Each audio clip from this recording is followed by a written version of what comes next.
Triton Nation, welcome to another season of Iowa Central Football. I'm Hank Ambrose with you for my sixth season with the Iowa Central Triton Sports Network. I cannot believe it's been 6 years. I've had so much fun each and every single season covering the Iowa Central Tritons, and it is great to be back. The Iowa Central Tritons going to be wearing the blue tops and blue bottoms today, and they are taking on the College of Lakes in Brainerd, Minnesota. For the first time since I've been a part of the broadcast. Pleasure to be here today. We got a good crowd filing in. The band sounds fantastic. The cheer squad sounds great too. And you can be sure to watch this whole broadcast right here on our YouTube channel. A shout out to the TV crew for bringing you all the action today here. The coaches are starting to get in the spots, and we are about ready to go here. Let's go ahead and talk about what is happening this season for the Iowa Central Tritons. Tritons are commanded by head football coach Jesse Montalto, who's coming off of his 50th win from this previous season with the Game 1 Bowl victory. We'll talk about that a little later on as well. We have some familiar and new coordinators and assistant coaches for this season. On offense, Coach Bueller returns for his second season. He's the offensive coordinator for IC3. At offensive line, Coach Clegg is going to master up the sled dogs again. And I tell you what, this offensive line for the Iowa Central Tritons this year might be the biggest it's been since I've been here. It is huge. I mean, multiple guys over 6'4", 6'5", 6'6", and I even heard on the depth chart that there may be an offensive lineman that stands at 6'10". This is a huge unit up front. Also, the running backs coach, Coach Simmons, returns for his second year as well. He joined with Coach Bueller from last season. The tight ends coach and assistant offensive line coach, Coach Blomberg, also returns with the big fellas up front. Defensively, Coach Jeremy Conley, a legendary piece to this football program, who's been here all of Coach Montalto's full tenure, and previously even with former Triton head football coach and athletic director, Coach Twait. Coach Conley, it's great to have him back. Now, other than Conley, we have all new defensive assistants. Coach O will be coordinating the defensive line this season. He is a new face from around this area, and we are going to be talking about him and someone else that he's familiar with, Coach Finley, who will be in charge of the defensive backs for this upcoming football season.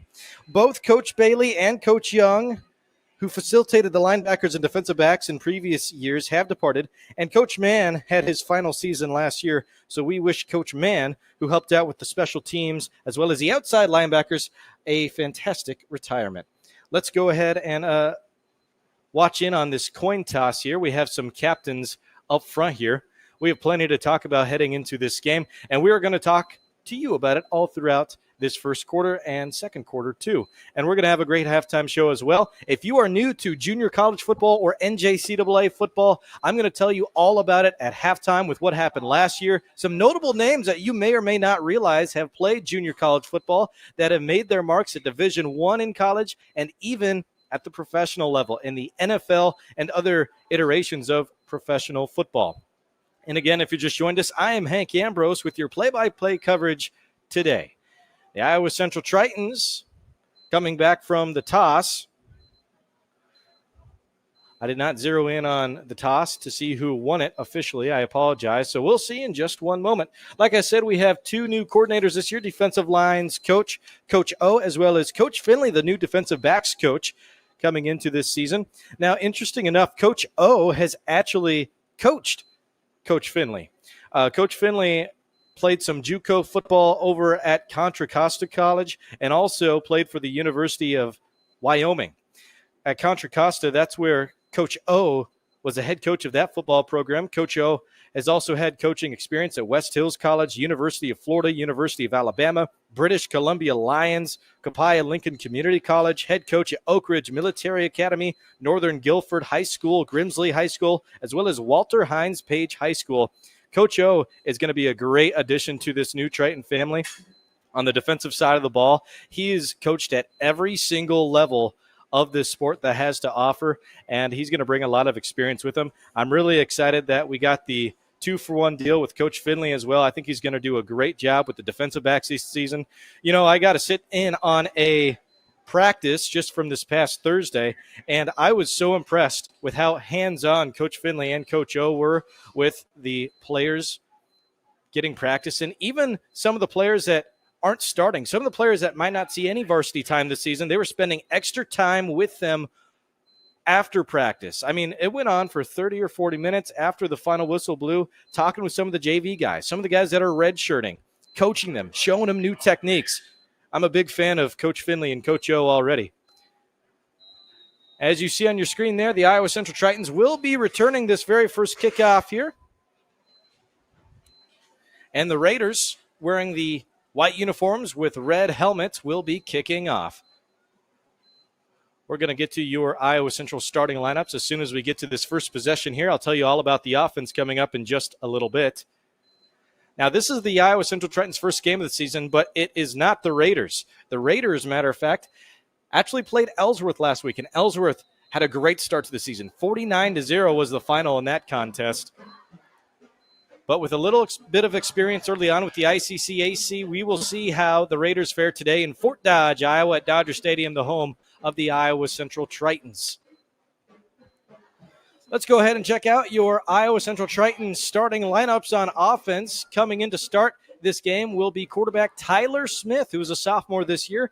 Tyler did play quarterback for a few games last season. He was in a quarterback battle, but also found himself injured here and there. Same goes for Ty Purdy, who is the backup quarterback heading into today's matchup, and as well as DeMarcus Creasy. We may be seeing a three-headed quarterback battle once more this season, but we do know that the quarterback wears the number 10 that starts for the Tritons this year in Tyler Smith. He's going to come out in the gun. To the right side of his hip is C.J. Phillip, who's a redshirt freshman. Excited to see what Phillip brings to the table. I do believe that Phillip played some special teams last season where he recorded some tackles. Other than that, I have yet to see him on offense. The starting 4 wide receivers in various positions we expect to see today: Darian Gilliam, Marcellus Chandler, Jacob Kanya, who you may recognize as the starting punter from last season. He will punt again this year and also work his way into the slot. And also Kamari Williams, who's going to be used as an H-back and X-receiver. Here's the first play, going to be an inside zone. Here he goes after getting over one man, breaking another one free, and a big gainer already over 25 yards. First play from scrimmage. What a great start today in Fort Dodge for the Iowa Central Tritons. That's C.J. Phillip.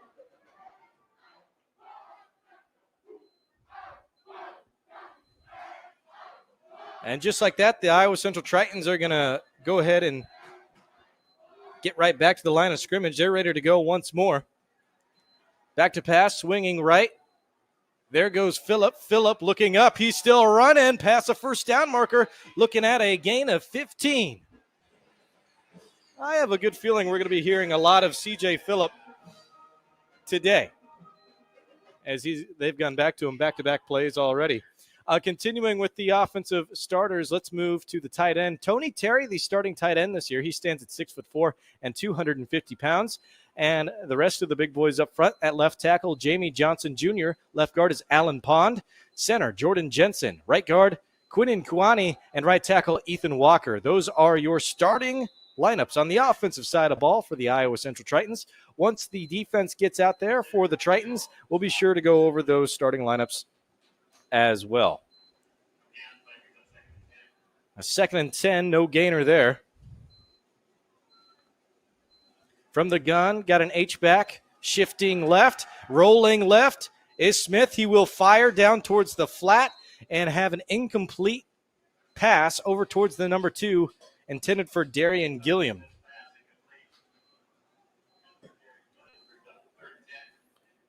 We're going to get this clock set back right here. We're at 13:31. Yeah, we're right there. 2nd and 10.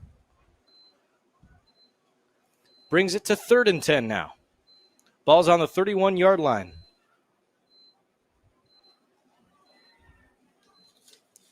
We'll talk more about what the Iowa Central Tritons had from last season once we get to a stopping point. Back to pass, looking left, taking off, open space over the middle. Going to have to lunge for the first down, and Smith has it. Helmet did come off. He's going to have to sit out a play, but the Tritons did pick up a first down with an extra yard too. Should be 1st and 10, ball on the 24-yard line. Should be 24 is what I'm looking at down there.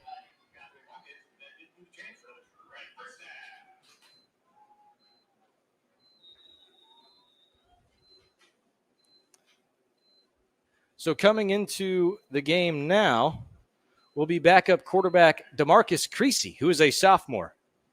This will be the first I've seen of Creasy. Back to pass, firing right. Gilliam gets the reception, roams forward. He's going to be inside the 10-yard line. It should be very close. Maybe it'd be right at the 10. Let's see if they make it first and goal or maybe first and 10 on the 11. Looks like the line judge over there is standing right at the 10. It will be first and goal right at the 10-yard line. And he did go out of bounds.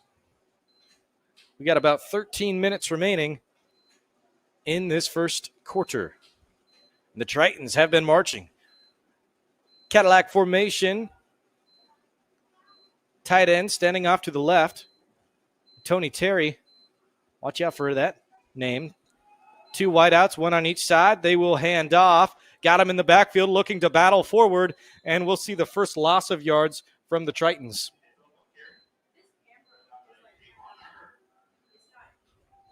That's the first time the Tritons have lost any yards this game. Second and goal. And they're going to be on the 13-yard line.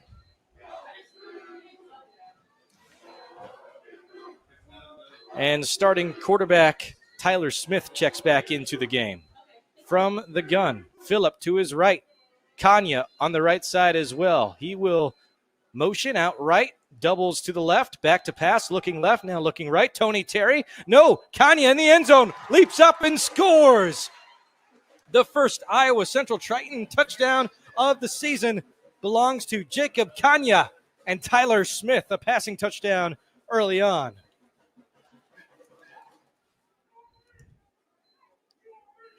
And officially, it's a 13-yard receiving touchdown. You can put that in the record books.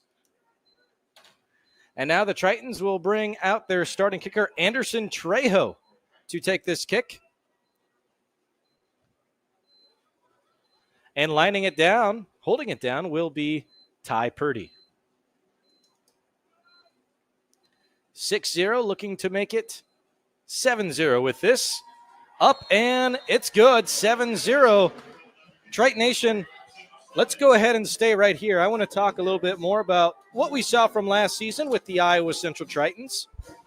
Last season, Tritons dominated in a 49-6 Game 1 Bowl victory. And you know what? I know there was a great pep talk before the matchup with previous athletic director and former head football coach of the Tritons, Kevin Twait.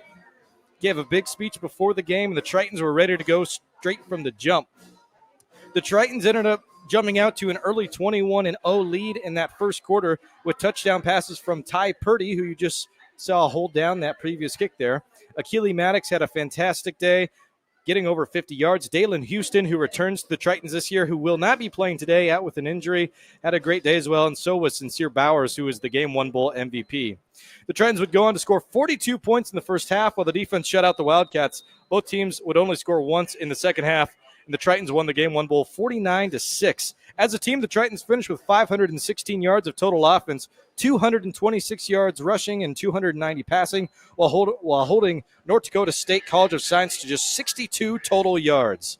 NDSCS came into the game with the top rushing offense in Division III football. That would be 209 yards per game, and we're averaging 31 points after that before guys were stepping up. Here's a return now from the number 3 of the Raiders. That's Antonio Davis. Davis is going to stop his carry at about the 15-yard line. First and 10 coming up for the Raiders. And now let's get to your Iowa Central Triton starting defense at defensive end, Will Norman. The other side will be Austin Chambers. Defensive tackle, Jalil Muhammad. Your outside linebackers, Joseph Evans and DJ Davis. At Mike linebacker, Caleb Chebuar. At the strong side linebacker, the Sam linebacker, will be Taylor Schaefer. Both of these guys returning. At cornerback, Kadarius Williams, as well as Twan Wilson. Free safety, Aiden Burrell Warfield.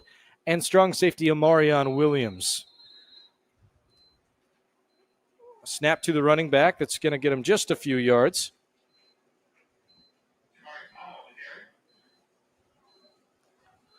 I believe it was Palmer on the carry. We'll try to look at some of those starters on the offensive side of the ball once we have a moment. 2nd and 9, 11:35 as the clock winds down. Cadillac formation here, doubles left, lone receiver right. Tritons looking at a 3-4 defensive look. One man goes in motion to go just to the right side of the right tackle. Here's an inside zone going right up the middle and blasted right at about the 23-yard line. No first down, 3rd and short coming up. Tritons looking to force a 3 and out here. It's going to be really short, though. Maybe a 3rd and 1. Harwood on the carry. 3rd and 1. 3-man backfield here. Doubles right, lone receiver left. Staying in the 3-4. Schaefer is going to motion a man down.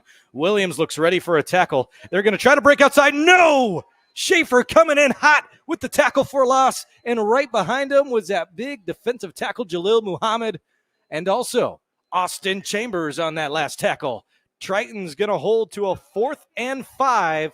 Ball currently sat at the 19-yard line over on the Raiders' side. 4th and 5. Look like the Raiders thought about going for it. But now we'll show punt. Kadarius Williams is back deep to return. He'll put his heels at about the 50-yard line. It's a beautiful day in Fort Dodge, Iowa. Looks like going to get to a high near 78 today, drifting around at the low 70s currently. As we about have 10 minutes remaining in this first quarter, it's 7-0. The punt. Line kick going back out towards Williams. Williams brings it down. He's off to the races. Pass a 40, 30, 25, 20, and a flag going to be near the near side sideline. I'm not entirely for sure what will be in a late flag, too. Terry might have had some sort of illegal block, maybe a block in the back. We're going to wait for the official call here before we make the official announcement from the broadcast booth.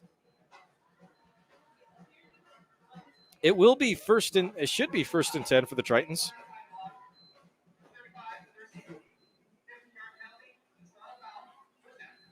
Yes. So, 15-yard penalty from the spot of the foul. It was called against Terry of the Iowa Central Tritons, and it was a blindside block. You know what? We're early on in the season. There's going to be some kinks to work out, some mistakes early on here. These guys are ready to go, though. When I got to sit down with the coaches as well as the players from this past Thursday at practice, Coach Clegg, offensive line coach, was the first coach I ran into, first guy I ran into walking into practice. I go, "How you doing, Coach?" He goes, "Man, we're ready to hit somebody." And that's exactly the vibe I have right now watching this first series pull through for the offense and defense of Iowa Central. And now the Tritons take the field. They're going to have DeMarcus Creasy start this possession. Nice pass, put it on a pin. Running down the sideline is the number 14. What a grab. Wow. Auden Muhammad, someone who I did not name as a starting receiver heading into today, pulls in the ball, has a big pickup of 35 plus, and sets the Tritons up down to the 5-yard line. 1st and goal coming up for the Tritons. So that was Auden Muhammad who about scored. So it appears we're going to see a wide mix of offensive playmakers. Tritons get back to the gun here. Watch Terry. He's on the left side of the left tackle. Kanya goes in motion. He'll work as the H-back. And they will hand off to Phillip. Phillip finds a hole. He plunges forward, running one over. I think he's going to be short by just an inch. Looks like 2nd and goal on the 1-yard line should be coming up. 9 minutes remain in the first quarter. Tritons have been cruising early on here. Tritons had a fantastic recruiting class. They had 20 recruits come in this season from Iowa. We're going to be talking about them in just a little bit. Here's an RPO, or what appears to be an RPO. Creasy rolls to his right and tries to hit Kanya for his 2nd receiving touchdown. It goes over his head, and the clock will stop at 8:26. 3rd and goal coming up for the Tritons. And they are just a yard away. Creasy looks over towards the sideline.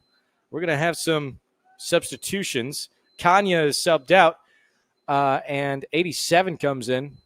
That's J.J. Willis, who looks like a big target. They're also going to keep Tony Terry, the starting tight end, in. So this will be 12 personnel, and they're lined up over on the weak side, the left side of the football field. Terry moves in motion, working right. He returns to his original spot. Here is the handoff. C.J. Phillips lowers a shoulder and plows through for 6. It's 13-0. 13-0. Tritons with 8 minutes and 24 seconds remaining in this first quarter have been rolling early on. And CJ, man, he was due for that rushing touchdown there. Had a great start in the first drive, almost scored in the second drive with the previous play. Now they get to punch him in for 6. Here comes Anderson Trejo lining up to kick the PAT. It is up, and it is good. 14-0, 8 minutes and 24 seconds remain in this first quarter. We are already going to go ahead and take a 30-second break. We'll be back in 30 seconds right here on the Triton Nation Sports Network.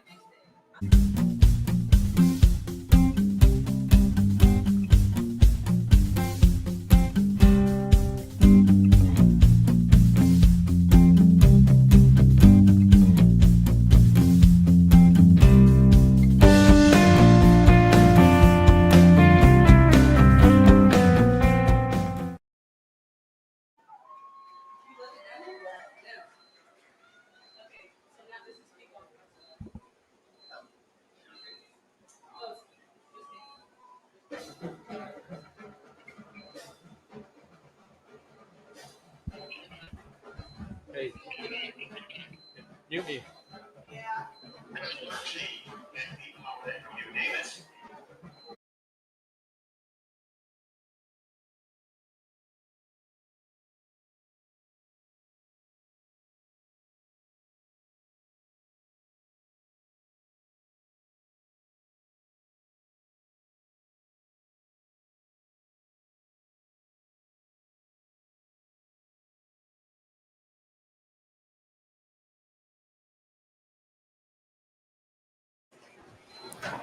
Triton Nation back to defense with the Iowa Central Tritons. This is the first game of the year for Iowa Central, the second of the Raiders.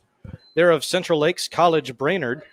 And since my tenure here, I do believe it's the first time they've made the trip to Fort Dodge. So for anyone that did make the trip today from Central Lakes, welcome to the home of the Iowa Central Tritons. And if you're joining us for the first time, I'm Hank Ambrose with your play-by-play duties for all home broadcasts this season. Here's the first play for the Raiders. They're going to line up under center for the first time today. For the second time today, but the first time this drive, rather. Opening it up, they try a slash that's going to be cut short right near the center. Gain of 1. 2nd and 9 coming up. Ball is going to be on this 17.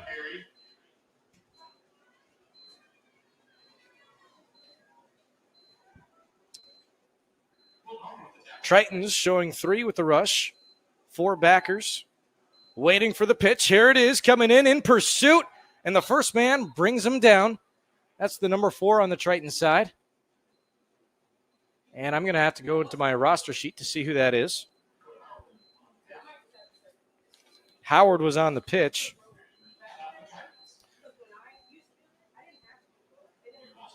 The linebacker, I believe, was possibly Gillespie. That'll bring up a 3rd and 11 from the loss of 2. We got around 7 minutes remaining in this first quarter. Tritons leading 14-0. Here are the Raiders in the gun, and hang on. It's going to be an official adjustment. Tritons, may have jumped early. Tritons are pointing at the left guard, however.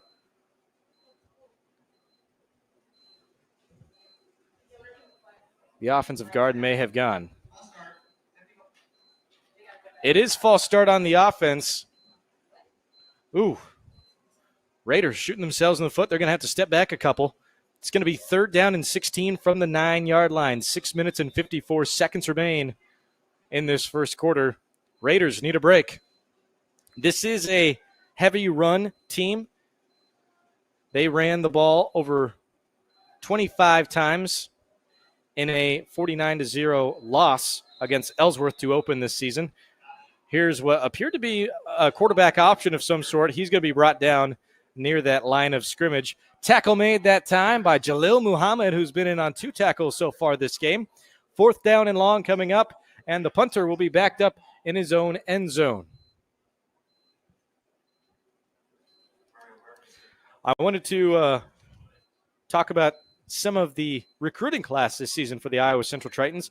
20 Iowa commits. There were 73 commitments in total for this year. The Iowa ones include Xavier Cones of West Des Moines, Sam Overbeck of Mason City. Here's a punt going back to Kadarius. Kadarius fields it. He looks left, getting past the 40, 45, nearly the 50. It'll be 1st and 10 on the Triton 49.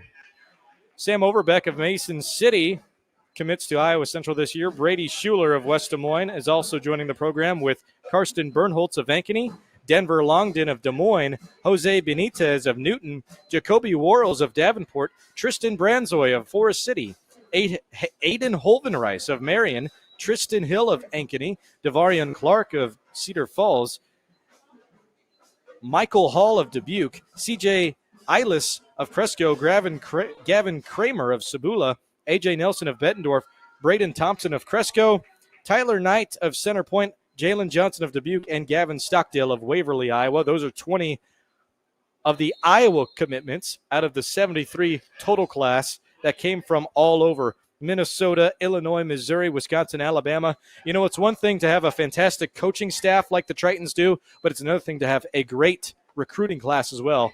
And the coaches fill out both roles very nicely. I'd also like to welcome in Athletic Director Coach Horn to his very first season as the Athletic Director of the Iowa Central Tritons, previously the head trainer. Welcome, Coach Horn.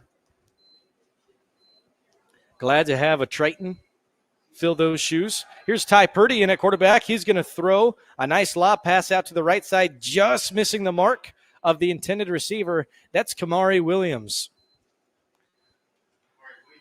Kamari is a true freshman starting receiver today. He's a wideout. High praise from Coach Montalto when I got to talk to Coach briefly at Thursday's practice. He's talking about how he may be one of the best freshmen that he's ever seen take the football field for the Iowa Central Tritons.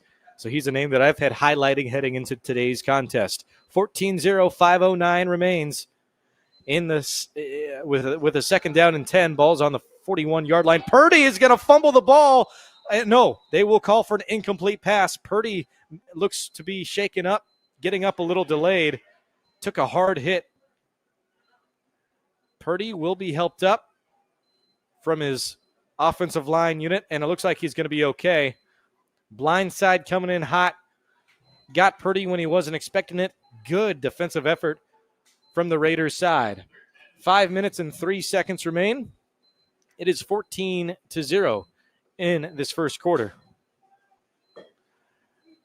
Tritons have seen just one other 3rd down before this that they needed to convert on offense. That was that 3rd and goal on the 1-yard line where C.J. Phillips scored a 1-yard rushing touchdown.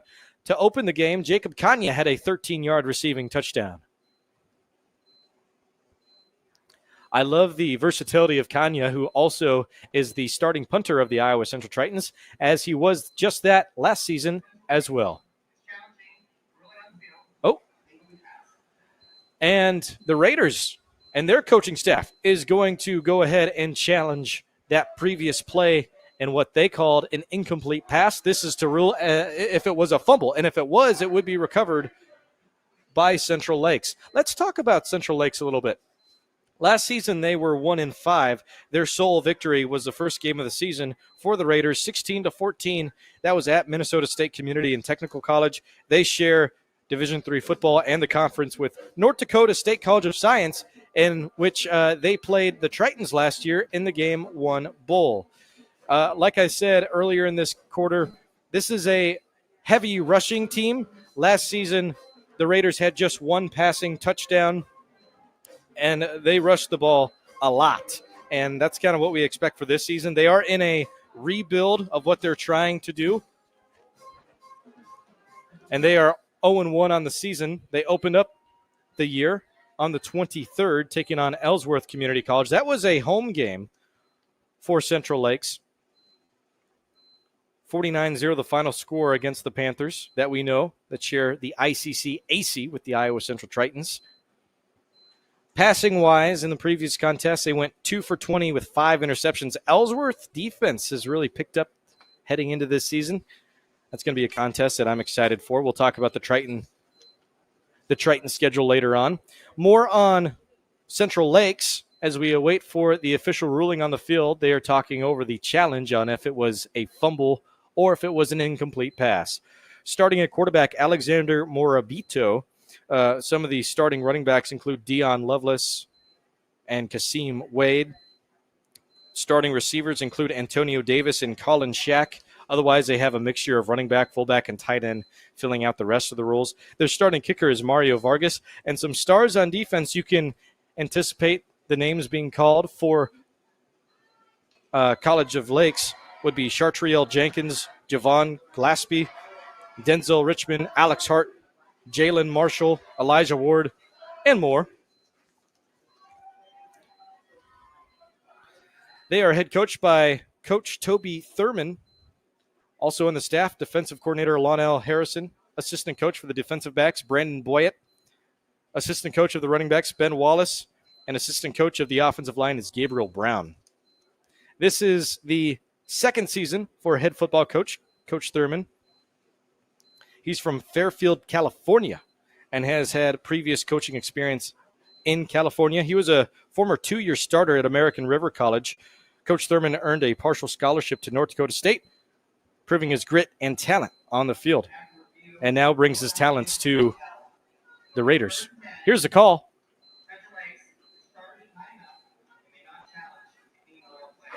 The official word on the field is an incomplete pass. So the Raiders will lose a timeout.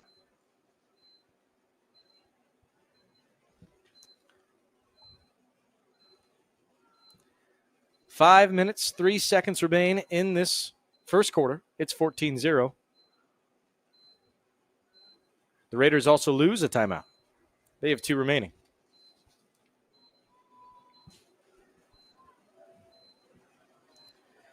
Third down and 10. Ty Purdy is in at quarterback. Ethan Johnson in at running back. I see Jason Essex at wide receiver with Jacoby Pointer as well as Kamari Williams. We're going to see a lot of different offensive playmakers today. There's another receiver, the number 9, Sincere Brown. They will hand off. Look at the speed of this cat. Ethan Johnson takes off and has the first down and more.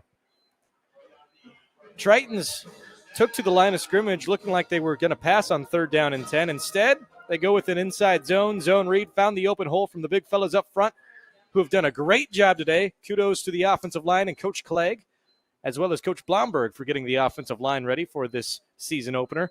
They look great today, as they always do. I love this Triton jersey combination, the dark blue at top and the light blue pants. One of my favorites. Back to pass, firing quickly, fade route. Kamari Williams has a speed, and he has the touchdown. Juggled it in the air, brought it down, and Kamari Williams has his first ever Iowa Central Triton touchdown from a 21-yard receiving touchdown.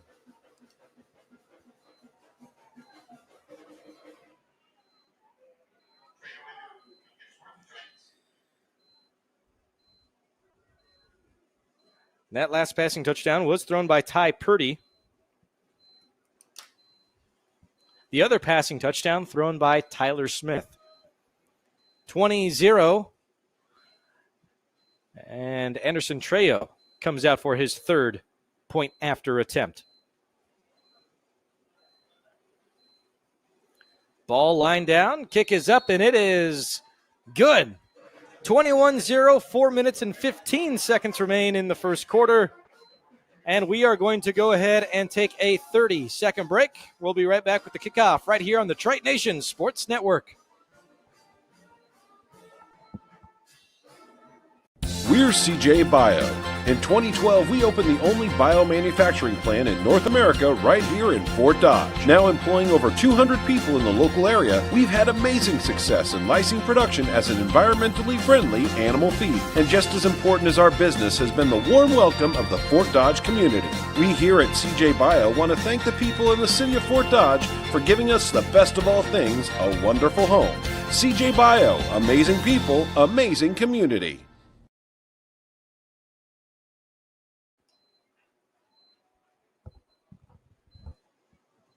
Triton Nation, we are back with more Iowa Central football today. 21-0. Jacob Kanye had the first receiving touchdown. It was 13 yards out and thrown by Tyler Smith. The second touchdown was a rushing touchdown, just 1 yard away from the end zone, punched in by CJ Phillip, rather.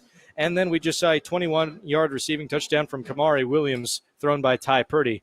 Here's a pooch kick, going to go towards the 20-yard line. A nice broken tackle, still on his feet and running. Triton got to catch him down. There's going to be one man. It's the kicker to try to bring him down, and it is the kicker to bring him down. Big pop from the sideline. High fives all around. One final man to beat was the 4'7" Anderson Trejo, who has 3 PATs today and now a tackle to add to his resume. I love big man touchdowns and little man tackles, and I think that's a example of just that. And you know what? I say little man, but that's not necessarily true. A strong physique at kicker, but comparing him, to maybe the rest of the Triton starters, especially the offensive line unit, who stand each at about over 6'3", 6'4", reaching all the way past 6'8". Those are some big guys up front. A unit I would not want to face. First play from scrimmage, going to be a loss of 5. 2nd and 15 coming up. Josh Galashaw, quarterback of Central Lakes, is going to have to sit out a play. We'll see a new quarterback take the reins. Alexander Morabito, who we did see earlier. Hang on now. There's an official pause because the mouth guard of Galashaw came out upon the tackle. That's going to allow for another substitution.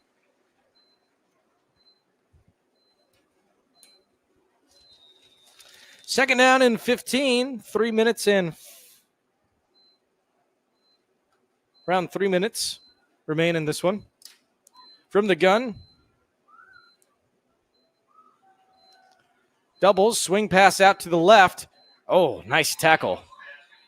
The 16. That's Jaden Turner getting the tackle that time, a sophomore, lined up at slot cornerback.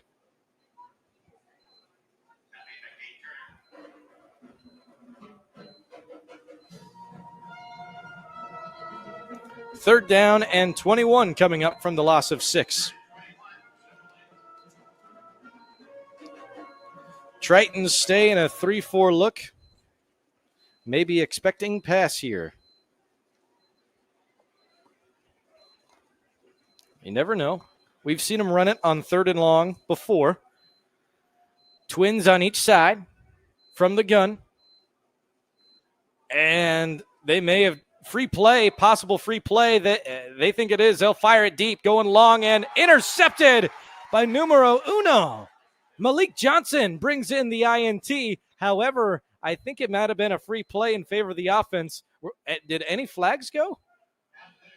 Hang on. Well, matter of fact, I didn't see any penalties fly.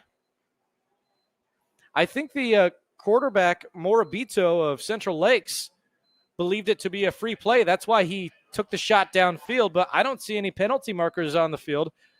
So we're going to stay with the official call. Interception. Interception in favor of Malik Johnson.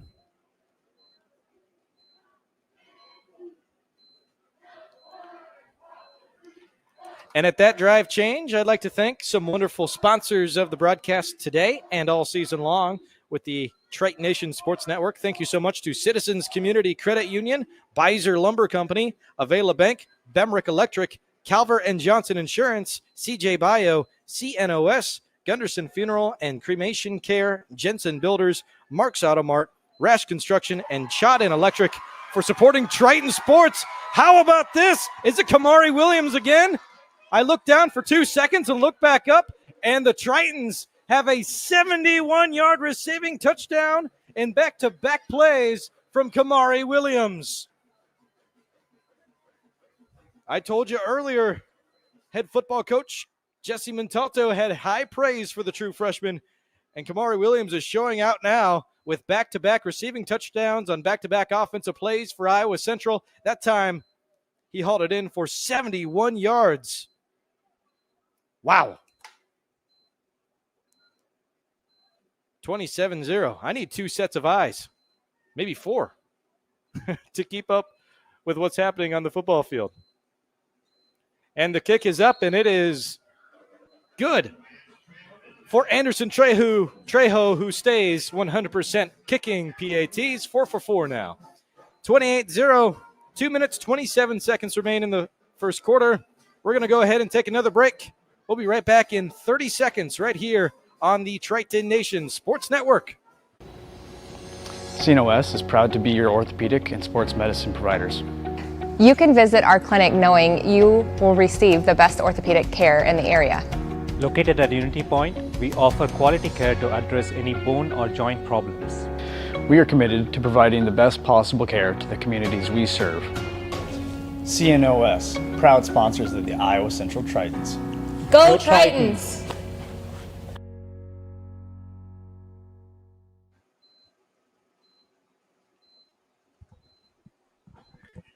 Triton Nation Sports Network, I'm Hank Ambrose with your play-by-play coverage today and all season long for the Iowa Central Tritons. It's my 6th season calling Iowa Central football, and I am so happy to be back. Love calling Triton athletics and to be back at the home of the Tritons and the Fort Dodge Dodgers out at Dodger Stadium. Love this facility. The folks that put it together week by week with new sports every week do a great job. And kudos to all the fans in support of the Iowa Central Tritons, as well as the Raiders. The Raiders have a good crowd over on the away side as well today. Here's a kick from Anderson Trejo.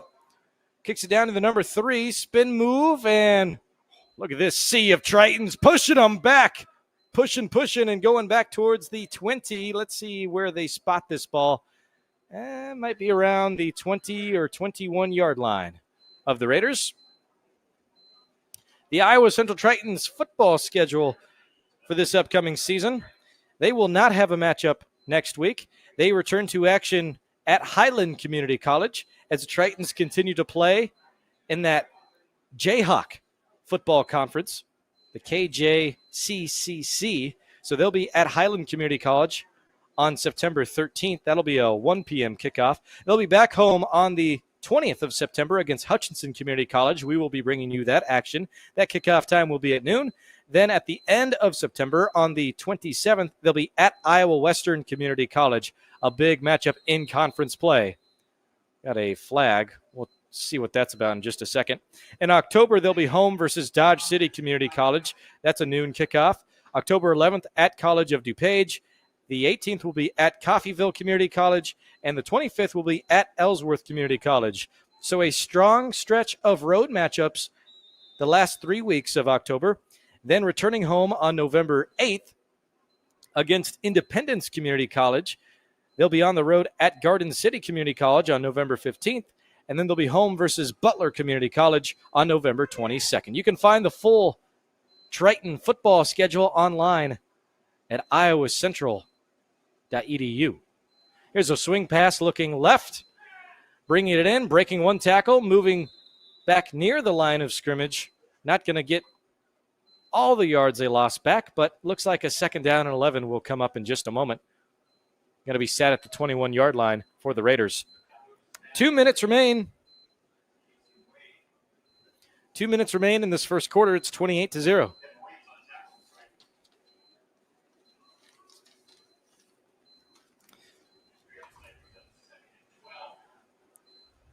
Well, the two new coaches, a part of this defensive crew, have done a great job assessing the offense of Central Lakes, getting their guys ready. That's Coach O and Coach Finley manning the defensive line as well as the defensive backs of Iowa Central. Nice tackle. That's Taylor Schaefer bringing down the running back.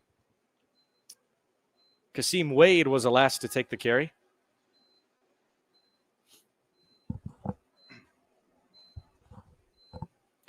Schaefer was one of a few returning Tritons this season on the defensive side of the ball.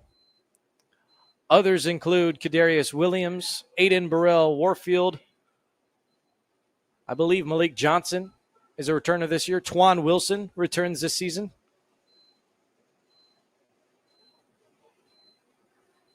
And a few more. Looks like we're back to the old school on offense. Under center. 2 down in the 3-point stance in the backfield. Delay of game going to be called against the offense.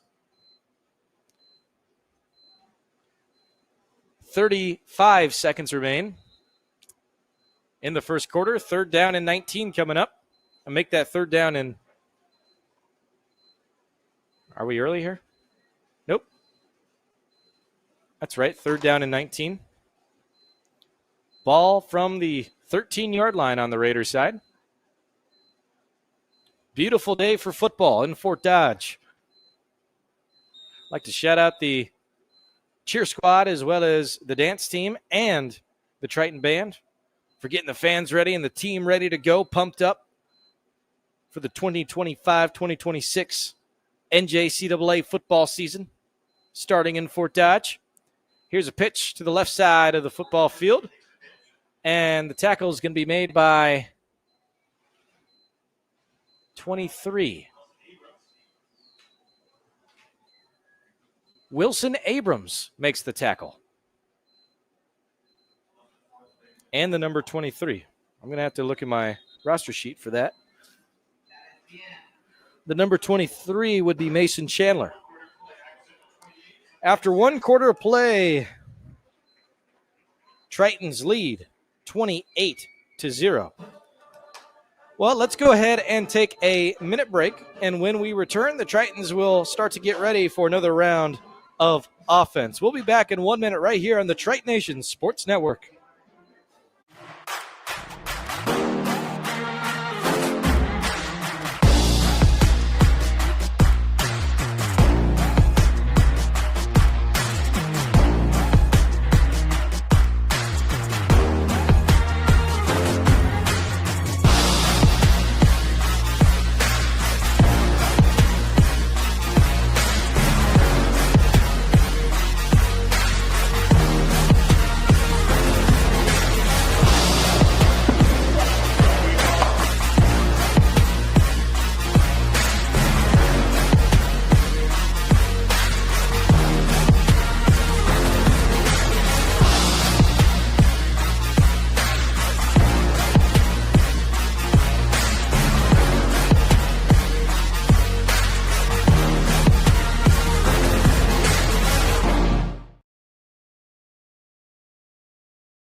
Triton Nation Sports Network, Hank Ambrose with your play-by-play coverage this season. 28-0, we are 1 quarter down. The touchdowns we've seen, 13-yard receiving touchdown from Jacob Kanya, a 1-yard rushing touchdown from C.J. Phillip, a 21-yard receiving touchdown from Kamari Williams, and also a 71-yard receiving touchdown from Kamari Williams. Kamari has the last 2 touchdowns on the board for Iowa Central. Tritons in the navy tops, navy helmet, and the light blue bottoms, and Central Lakes in the all-white and red caps. They're looking to punt. Their punter is standing back on the goal line. That would be Mario Vargas. And Kadarius, the kick, is it going to be, I'm not for sure. I think maybe a hand got on it. It's not going to get back to the turn man. It will be down at the 20-yard line. Triton's going to set up in the red zone. Good start here. Kadarius Williams was the return man. All right, 14 minutes, 50 seconds on the clock. The Tritons are ready to go again. Let's see who they start this drive with. Out at quarterback is DeMarcus Creasy. We saw Creasy come in during the second drive. I think we're going to continue to see a mix of Tyler Smith, Creasy, and Ty Purdy today, as well as plenty of other rotational players on offense, including the starters. Here's a handoff to start the second quarter. C.J. Phillip finds an opening with the counter read. Works outside, and did he get the first down? He might be inches shy. It's going to be awfully close, depending on the spot of the ball. If it's a first down, it'll be right on the 10. Maybe seeing a first and goal here. It is first and goal, Tritons. Back to the gun here. Man in motion. The 24 is going to fake the handoff, and Creasy will fire up the middle for a gain of 6.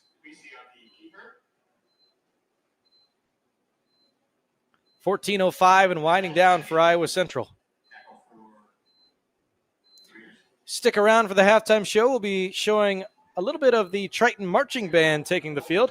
I will also get some of the newcomers, new listeners, familiar with NJCAA football and some of the things that happened from this last season. We'll also be going over some of the notable players that you may recognize both in Division I football and in the pros. That'll be coming up with a few minutes remaining heading out of halftime. Nice tackle made there over on the Central Lake side to prevent the Tritons to score. A pickup of 2 from Phillip. Third and goal on the 4-yard line coming up for Iowa Central, looking to score their 5th touchdown today. Creasy in at quarterback. C.J. Phillip at running back. Kanya working as the H-back. He's to the left of the quarterback. Doubles right. Here is a play-action rollout to his right. Creasy on his feet. Tucks. Oh, bobbles the ball. Throws. Kanya gets a second receiving touchdown of the day. How about Creasy?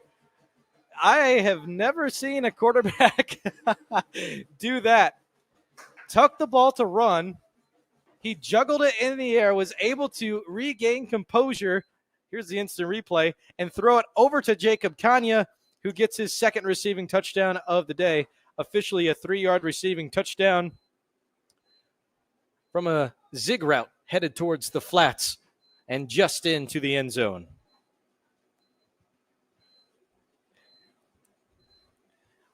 We've seen plenty of highlights today on both offense and defense and special teams with Anderson Trejo kicking here.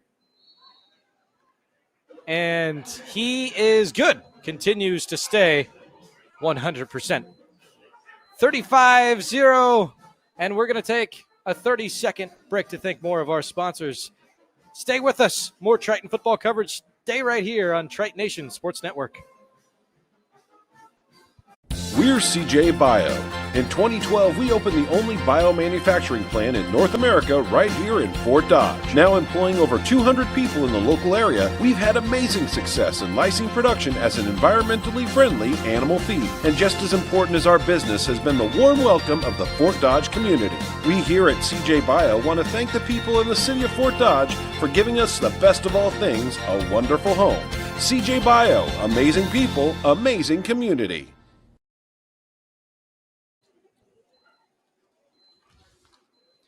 Triton Nation, welcome back to the broadcast. I'm Hank Ambrose with your play-by-play coverage this season, 35-0. I'd like to shout out the video crew for getting us on air and providing exceptional content for you watching as a fan of an Iowa Central Triton, alumni or not.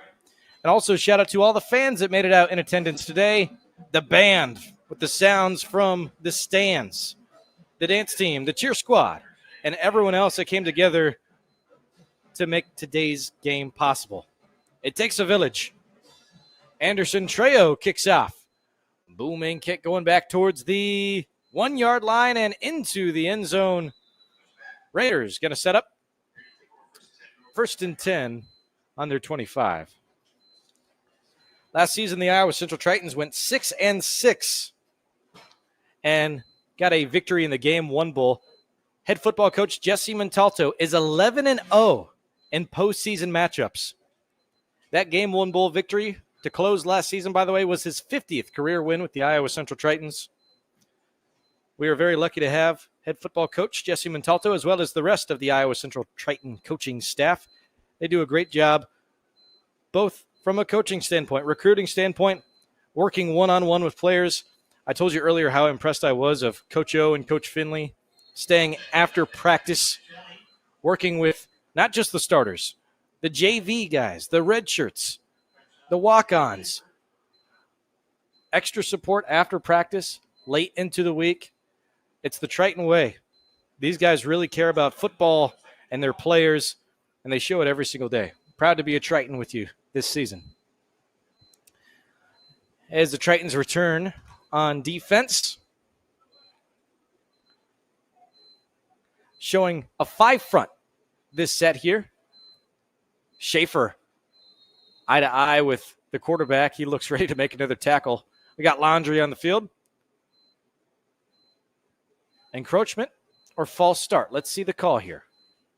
They're lining up like it's a false start. It is a false start. False start against the offense.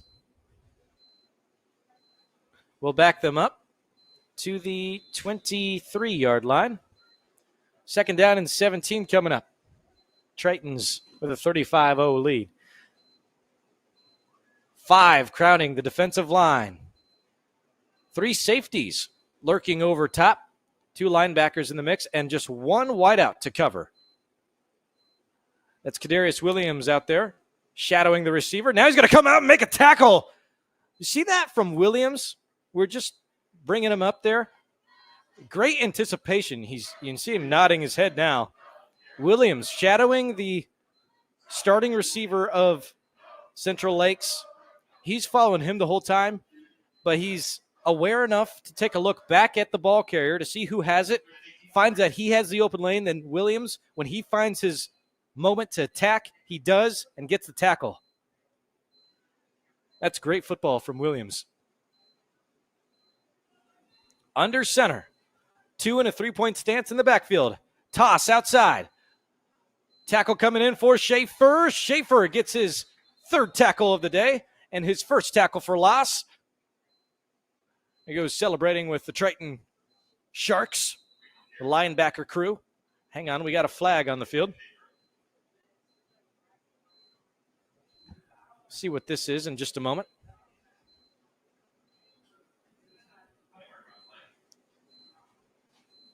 Maybe a hold against the offense. Cannot hear the PA, but I do know he signaled as if it was against the offense, and it looks like Tritons will decline it. Coach Montalto and Conley both are saying decline.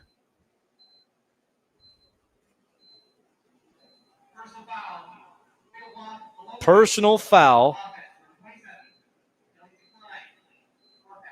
Personal foul, block below the waist, which will bring up a 4th and long. 4th and 20 from the 15-yard line is the official spot. And just like the previous possession we saw of the Raiders, they will punt this ball with their punter's heels backed up on the goal line. That would be Mario Vargas. Again, coming up at halftime, anticipate some of the introduction to NJCAA football. If this is your first time watching junior college football or you're maybe unaware of it in general, we're going to go through a breakdown of what you can expect in the ICCAC as well as the KJCCC, some of the things that happened last year, and some notable names that you may or may not have known played at the NJCAA level. We're talking about Pro Bowlers, all-pro players, players that played in this previous year's Super Bowl. Look at the speed again of Williams, Kadarius Williams. He's due to score. He's had 3 great returns today. Well, anytime he's been able to touch the ball, he's had a great return. And that's going to give him over a 25-yard return, setting up the Tritons again in the red zone. They're looking to score their 6th touchdown on this drive. 10 minutes, 46 seconds remain in the first half. And we do have a Central Lakes football player down on the field. I do not see the jersey numbers. There are flags around him as well. He's going to be checked out by the trainers over there. We'll keep a close eye on him. And once I see the jersey number, I'll let you know who it is. Right now, he does have his back down on the ground. We hope he's okay. Looks like he's being helped up. And he's been helped up, and he's walking off to his own power. Unsportsmanlike conduct going to be called against number 18 on the receiving team. That is a personal foul and a 15-yard penalty.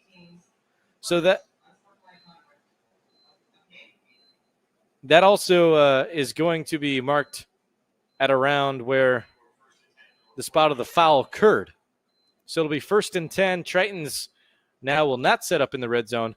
They will be moved back to the 48-yard line on the Iowa Central side. Again, a big thank you to our wonderful sponsors of today's broadcast who will be with us all season long. Citizens Community Credit Union, Beiser Lumber Company, Avela Bank, Bemrick Electric, Calvert & Johnson Insurance, CJ Bio, CNOS, Gunderson Funeral and Cremation Care, Jensen Builders, Mark's Auto Mart, Rash Construction, and Shot & Electric. Tritons return to the field with C.J. Phillip at running back and Ty Purdy at quarterback. Some of the receivers include Darian Gilliam, who spread out wide. Jacoby Pointer is also out there with Jacob Kanya, who just had the previous receiving touchdown. And there's also a wide receiver spread out far to the left. Might be Kamari Williams. Can't see from that far from where I'm standing. Back to pass, looking up. Purdy tucks in, runs. He will slide just shy of a first down. A pickup of 8 on the play. 2nd and 2 coming up as the Tritons move back into enemy territory. 10 minutes and 30 seconds remain. It's been a huge week of college football. The NCAA just started up. I know one of the most talked about contests heading into week 1 was number 1 Texas versus number 3 Ohio State. They were still playing when we got this started. Here's a pass out towards the flats on the strong side. Kanya unable to bring it in. It's going to be 3rd down and 2 coming up in just 1 second. Earlier when I was looking, Texas had just scored late in the 4th quarter,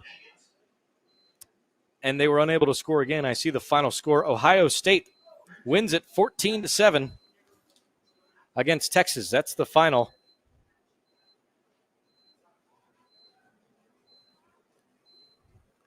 Let's return to NJCAA football. Tritons in the gun here. Tony Terry, watch out for him. Lined up at tight end to the left. They will fire over to the left side. We got a screen, slip screen for the receiver, moving forward and picking up 10+, moving into the 30-yard line. Make that the 27. No, knee down before that. He will be a short shy of what I thought. They will not give him the benefit of the doubt. They will bring him back to the 31. That last receiver was number 11, Jason Essex.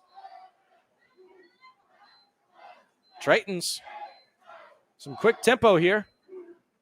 They're calling some shifts and audibles down on the field, making sure Kanya's lined up in the right spot from the gun. Terry, the tight end to the right. 11 personnel. Here's a quarterback keeper. Purdy with a read option. And some extra shoving and pushing over towards the Raiders sideline.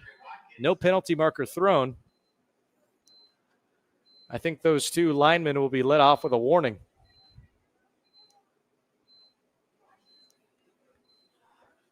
Got to shout out the offensive line once more today. They've been fantastic. Left tackle, Jamie Johnson. Left guard, Alan Pons. Center, Jordan Jensen. Right guard, Quinnen Kuani. And right tackle, Ethan Walker. As well as the rotational guys, Corian Alexander, Xavier Kone-Zashmore, Great Nadango, Alex Kenward, and Michael Smith. Here is Another successful play for the Tritons, taking it to C.J. Phillip, who's going to bounce outside, pushed outside by Kamari Harris. Another Triton first down is going to set him up inside the 15-yard line. I see 1st and 10, ball on the 12 on the Raiders side. 8 minutes, 25 seconds remain in this one. Tritons continue to roll. Trips to the left side of the field. Lone receiver right.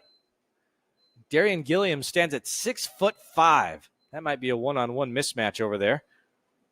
They're in the gun. Phillip stands to the right as the running back. Purdy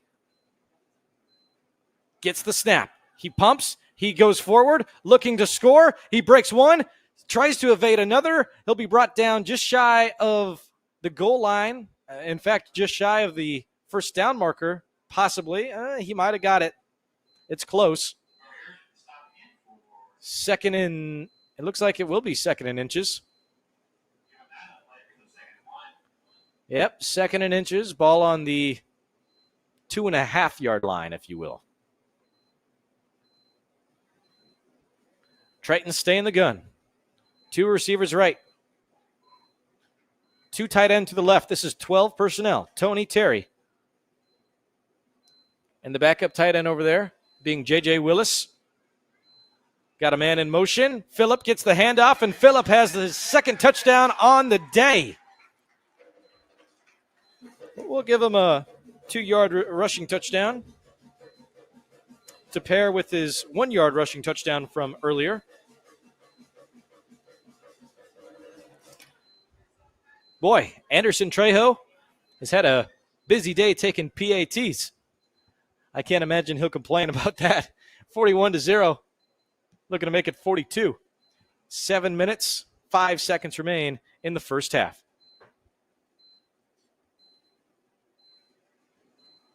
We'll be talking about some of those returning players on offense and defense of the Iowa Central Tritons by the time we get to our next drive. The kick is up, and it is good. It's official, 42-0. With still 7 minutes to go in the first half. We're going to go ahead and take another break. We'll be right back in about 30 seconds right here on the Trite Nation Sports Network. For trusted work on your next project, choose Rash Construction, a third-generation family-owned company. Rash Construction has been proudly serving Fort Dodge and surrounding areas for 70 years. We specialize in excavation and grading, site utilities, site planning and development, and GPS grade control. From private and public projects to larger-scale commercial projects, we have the knowledge, experience, and technology to get the job done right. Rash Construction. Safety first, last, and always. Trite Nation back with more Iowa Central football and Raider football of Central Lakes Brainerd. I'm Hank Ambrose with your play-by-play coverage today. Some returners this season for the Iowa Central Tritons who got significant playing time from last year include quarterback Tyler Smith, who started today, who I do believe will be the starting quarterback from here on out. Now, that doesn't mean that there isn't good competition, because another returner would be Ty Purdy, who's been involved in a few touchdowns today.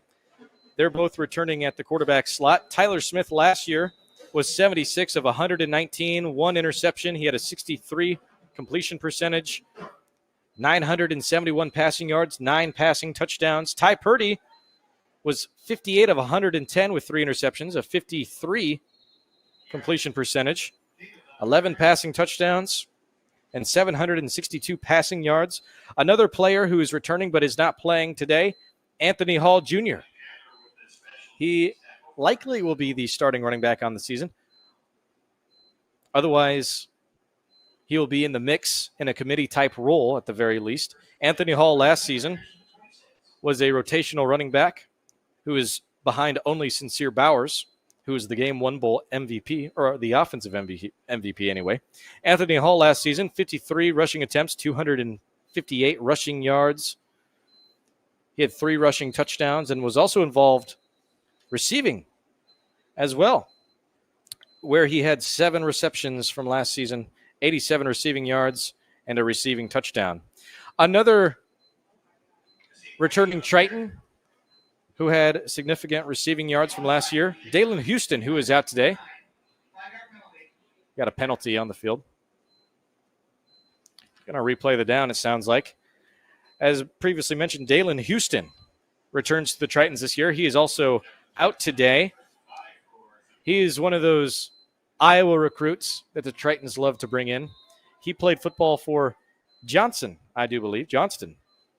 Last season, he had 14 receptions, which was 6th on the team, 255 receiving yards, 2 receiving touchdowns. That'll be a tackle in the backfield.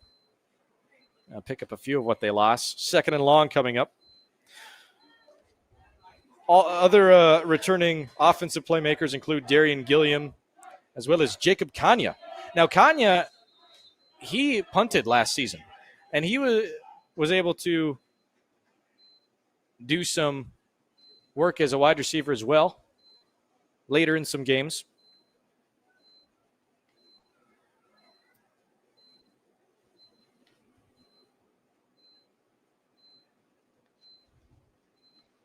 Let's zero in on this next play coming up here.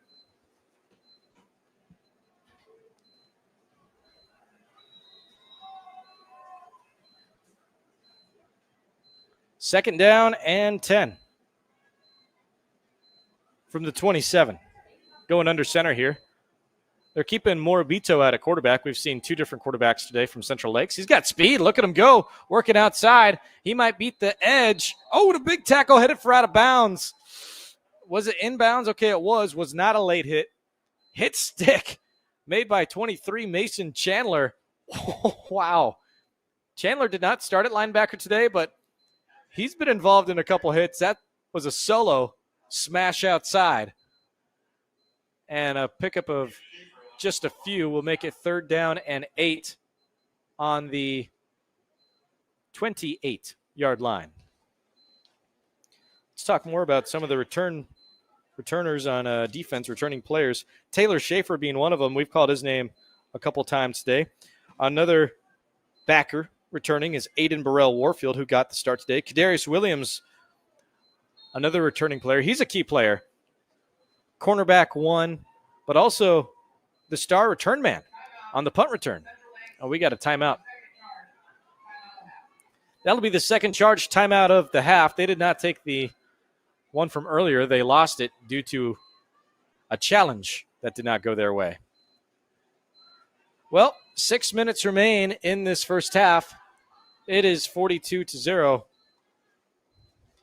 We've gone through some of those return men. Oh, I don't want to leave out Twan Wilson, another returning Iowa Central Triton. I believe I got to go through the majority of the returning offensive and defensive playmakers. Oh, and of course the offensive line, actually. I do apologize.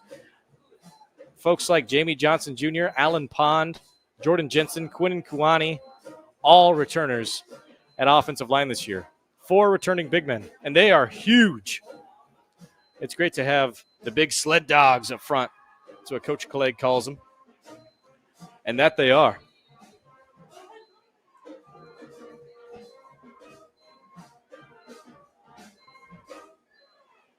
And again, there goes that Triton Marching Band. Beautiful day in Fort Dodge, the home of the Iowa Central Tritons. I'm going to check in with that weather forecast. Currently, it's 77 degrees, and I think it's going to stay around 77 from here on out. I saw a high near 78 for the duration of this game. Here's a rushing attempt, another big hit. Lowering the shoulder again was the linebacker we just talked about, Mason Chandler, who got the previous hit. Boy, laying the lumber. And Chandler, man, he's getting close to that outside line. Something that the Tritons do a great job at is field awareness, knowing where they're supposed to be on the field. We've seen everyone on the defensive side of the ball know when to lay a big hit. They know where they're at, not to cause a late hit, working out of bounds. One of the best defensive plays of the day were the last 2 from Chandler, but also 2 drives ago from cornerback Kadarius Williams, who is solo shadowing that wide receiver from Central Lakes, and he was able to break off of the receiver, work around him, and save a tackle before Central Lakes was able to pick up a first down. Williams has had a great day today. All the Tritons have. Now push him back 5 yards. Punter's heels at the 11-yard line. He'll take a step forward and punt. And it'll get to the 50, 40, 35, working to the 30, still rolling to the 25, and dying at the 24-yard line. Iowa Central Tritons take over with 4 minutes and 51 seconds remaining in the second quarter. Stick around for the halftime show. You'll be able to see a little bit of the Triton Marching Band, but also I'll be getting you familiar with NJCAA football, talking some different conferences that the Iowa Central Tritons play in, including the ICCAC, which is their home conference, the one where the record matters most, but also a few seasons ago, they agreed to play in the Kansas Jayhawk Community College Conference, where some of the top teams in the nation play. And I've really have enjoyed watching that agreement. It's caused for a lot of great matchups over these past few seasons. Some of those teams in the KJCCC include Hutchinson, defending national champions, as well as Garden City, Butler, Coffeyville, Dodge City, Independence, and Highland. Many of those we expect to see this season. 42-0, 4 minutes and 25 seconds remain now. 1st and 10, and we see some new players onto the field for Iowa Central. I'll check out the roster sheet in a second here. Here's the quarterback wearing the number 12 moving forward. He's going to have a first down and more. Looks like a pickup should be of 11, depending on the spot. Let me find my roster sheet. Love to hear Brownie, the PA announcer, who's been with the Tritons for the last few seasons too. Does a great job getting the crowd involved. Here's my roster. So the quarterback in now is the number 12, Jakari Patton, who's of Des Moines, Iowa, who played quarterback at Des Moines Roosevelt. He got me. Here's a play-action pass.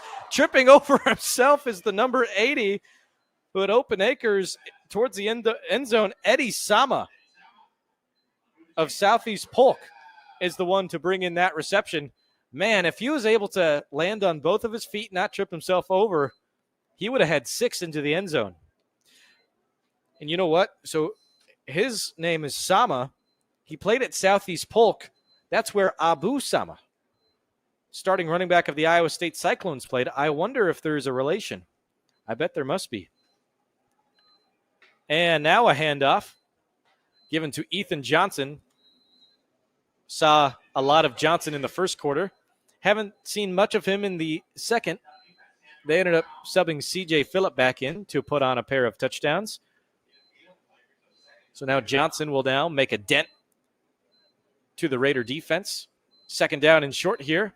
And a quarterback keeper rolling left and keeping it, looking left, spin move past the first down marker. 1st and goal coming up for Iowa Central.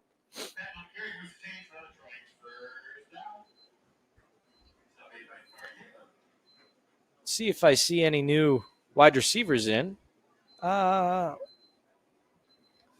think I see 84 on the far side. That's a new face. That's Jakari Mieman of Minneapolis North, Minnesota. Also, Sincere Brown checks back into the game at wide receiver. I also see Darian Gilliam, who gets the ball there. 6'5", huge target, hauls in the pass. 2nd and goal coming up on the 3-yard line. And we're at the 2-minute warning. Going to give a chance to get the guys some fresh water and take a quick break. Beautiful day for football. Great start for Iowa Central. We're going to take a break with them. We'll be right back in 30 seconds on the Triton Nation Sports Network.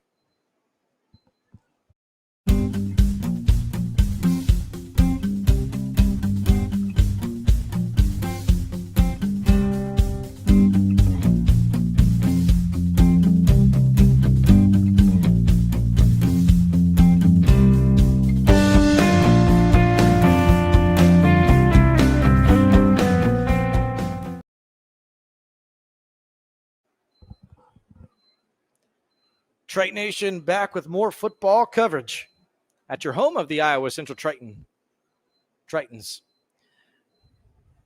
We have plenty of sports happening with IC3. You can find all home broadcasts right here on Triton Nation's YouTube channel. Be sure to follow Iowa Central and Triton Nation on X as well as Instagram too. And find full schedules, rosters, stats, and more at iowacentral.edu. NJCAA.com, the home of junior college athletics, is a great spot to go for schedules, rosters, stats, and more information as well. All right, following the 2-minute warning, 2nd and goal from the 4-yard line. Here is a play-action pass, slant over the middle of the field, in and out of the hands of Gilliam. Pass incomplete will bring up a 3rd down and goal. Tritons have yet to be stopped on 3rd down, and they have scored every single drive we have seen of them so far. 42-0. I see some substitutions here. They're going to take out tight end Tony Terry. We may be seeing an extra receiver come in. Yep. Tritons looking to use extra speed this possession. Twins left, lone receiver right. Also, now trips left. Man in motion. Here's a fader out corner of the end zone. Gilliam! Did he get it down? Oh, they're saying no. Man, he was close. He had both hands on the ball. Maybe he had his outside foot step out of bounds before he brought it in, but he was awfully close. He needed just one. 42-0. Tritons might go for it. They're so close, and they have some substitution players in. They may want to get these guys a touchdown. That's what it looks like so far. 1 minute and 49 seconds remain. Tritons looking to score here. They're going for it. 4th and goal on the 4. Trips left, looking left. Open man, has to scramble, looking right. Magic man into the end zone. Had to do a little dancey dance before finding an open lane, creating it for himself. Jakari Patton scores a 4-yard rushing touchdown. We have 1 minute and 42 seconds remaining in the first half.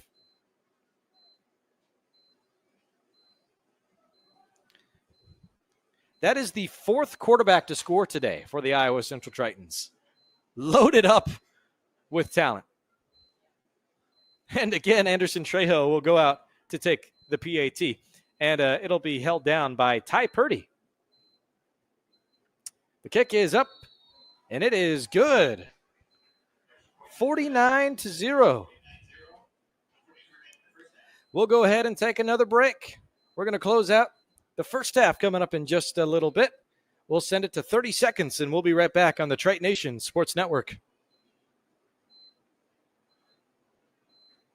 We're CJ Bio. In 2012, we opened the only biomanufacturing plant in North America right here in Fort Dodge. Now employing over 200 people in the local area, we've had amazing success in lysine production as an environmentally friendly animal feed. And just as important as our business has been the warm welcome of the Fort Dodge community. We here at CJ Bio want to thank the people in the city of Fort Dodge for giving us the best of all things, a wonderful home. CJ Bio, amazing people, amazing community. Triton Nation Sports Network. Hank Ambrose with your play-by-play coverage today and all season long for Iowa Central home broadcasts for the football season. It is 49-0. 1 minute and 42 seconds remain in this first half. I see that the Triton Marching Band have lined up in the north end zone. They will anticipate a halftime show. I love what band director Jeremy Smith brings to the table year to year with the fantastic Triton Marching Band. Also, we'll see a little bit from the Cheer and Dance Squad with Triton Nation 2. There's 47 Anderson Trejo lining up for kickoff. Booming, headed back towards the 10, the 5, and bobbled down into the end zone. Oh, this is going to, wait. Did he bring it in? It will be a touchback. Hang on now. Okay, they will call a touchback. Now, he did touch okay, I'm going to probably need a refresher on that rule because he did touch the ball. You know what? I believe inside the 5-yard line, you can wave it off as a fair catch. In that case, it would be a touchback. I believe that's the rule. I'll check that out at halftime. I'll see if I can come back with any answers there. Because a moment there, I thought we were about to see a safety from that previous kickoff. Since it looked like he brought it back to the end zone. I'll be sure to double check that. I apologize I don't have that right in front of me. 5-yard gain from the rush. Got a halfback power bringing it inside. We got a new quarterback out there. Josh Galashaw returns at Q for Central Lakes. 1 minute and 10 seconds remain in the second quarter. Triton send 3. We got a rush. It's going to be blown up maybe a yard in front of the line of scrimmage. Tackle made by Schaefer as well as DJ Davis. Outside linebacker. Wade was on the carry. And they will officially give him 1 yard. 3rd and 4. Ball on the 31-yard line. 3-4 look on this Triton defense. And they're going to call the play dead. A false start, possibly. The Stripes will talk it over. Maybe on the defense. Here comes a substitution. 97 will sub out. 99 will come in. False start on the offense. False start on the offense, which will repeat 3rd down. 97, Andre Morris subs in for 99, Devin Williams. Both athletes of Florida. Morris is of Tampa. Devin is of Brooksville.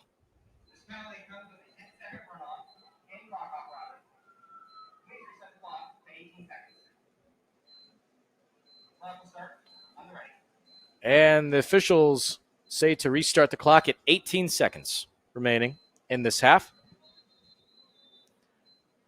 And, hang on. We got another whistle. Maybe 20. What's going on? Timeout? Central Lakes is taking a timeout to avoid the runoff. To reset the clock. Central Lakes will take a timeout to avoid the runoff. And that'll be the Raiders' final timeout of the half. So they will now have 28 seconds put back on the clock to avoid the runoff. And we should be seeing the final play of the first half, unless it is an incomplete pass or other timeout before we close this first.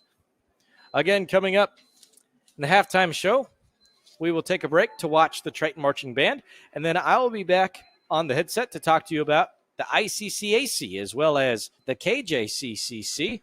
We'll talk about last year at NJCAA football, going over some of the All-Americans with some familiar names. We'll also be talking about the championship game of last year, as well as the offensive and defensive player of the year, and some of the things that happen in Division III football, in the division that Central Lakes knows so well. We'll also be talking about some NJCAA alumni at the Division I as well as the NFL level. That's all coming up at the halftime show.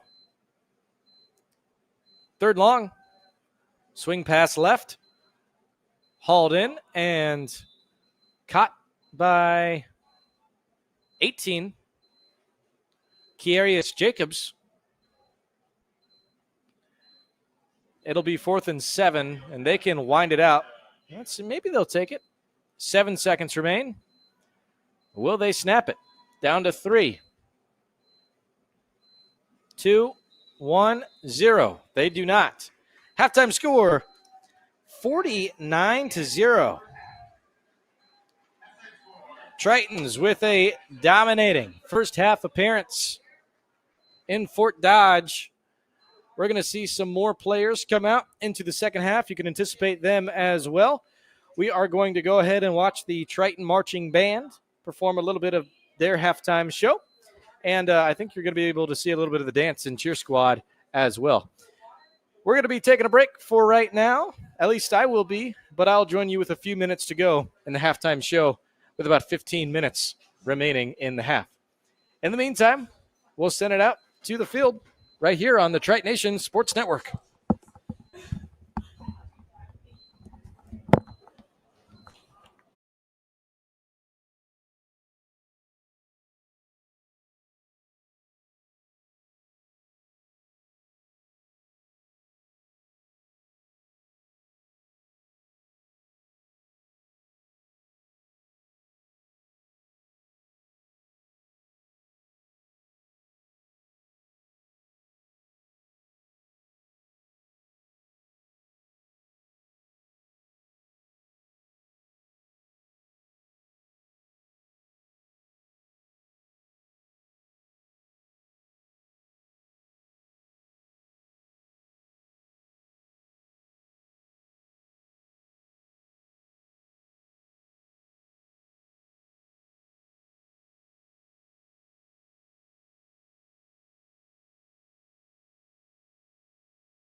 our next performance, keep a song in your heart.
Triton Nation Sports Network. Hank Ambrose with you for your halftime report, getting you more familiar with some of the things that has happened in NJCAA football for the last few years, as also going over some of the first half stats and such. If you are new to NJCAA football, junior college football, or junior college athletics in general, I'm here to let you know about how many star athletes that I know you will recognize have played at this level, who've gone on and do fantastic things. How NJCAA football specifically is a great starting point for collegiate athletes to go on and do great things. Even in this past Super Bowl, plenty of names that came from NJCAA football. Some of those names, Darius Slay, former cornerback of the Philadelphia Eagles. He's spent 13 seasons now in the NFL, Detroit Lions, Philadelphia Eagles. Now he's with the Pittsburgh Steelers. He started his college career at Itawamba Community College in Mississippi, where he was named a first-team Mississippi Association of Community and Junior Colleges, which is the MAC-JC All-State, and earned NJCAA All-Region 23 honors. During the said season, he had 41 total tackles, 3 tackles for loss, and 2 forced fumbles. Some more from this past year's NFL championship game, defensive lineman Mike Pennell, who's been a part of 2 Super Bowl runs for the Kansas City Chiefs over his 11-year NFL career. Pennell played at Scottsdale Community College in Arizona for 2 seasons. He then spent some time over at Arizona State and Colorado State University before heading into the 2014 NFL Draft. Another very noteworthy name that you'd recognize of the Philadelphia Eagles, Lane Johnson, attended Kilgore, Texas Community College, in which he played quarterback. The famous offensive tackle, one of the best offensive tackles from the NFL from this past decade, was named to the All-Decade NFL team. Started his collegiate career playing quarterback for Kilgore, Texas. He eventually transitioned to tight end at Oklahoma, even defensive end, before settling in as an offensive tackle, being named an All-American and All-Pro, and now Super Bowl champion for the Philadelphia Eagles. And it goes beyond just players, even coaches. Kansas City Chiefs assistant special teams coach Andy Hill has been in his role for the last 6 seasons now. Hill has been a big part of the back-to-back Super Bowl champion success, the Kansas City Chiefs at the time. And he even had spent some time at the University of Missouri, but also he was the head football coach at Hutchinson Community College for 2 seasons. And they've came and played here plenty of times. These are just some examples of plenty of names that have played at the NJCAA football level. Another one being linebacker Andrew Van Ginkel, who's from Iowa. Now, he's from the Sioux City region. He started his college career with South Dakota, but then transferred to Iowa Western for 1 season. So even closer to proximity, not just the NJCAA level, but even in the ICCAC. Andrew Van Ginkel is an all-pro linebacker who has played for the Dolphins and for the Minnesota Vikings now.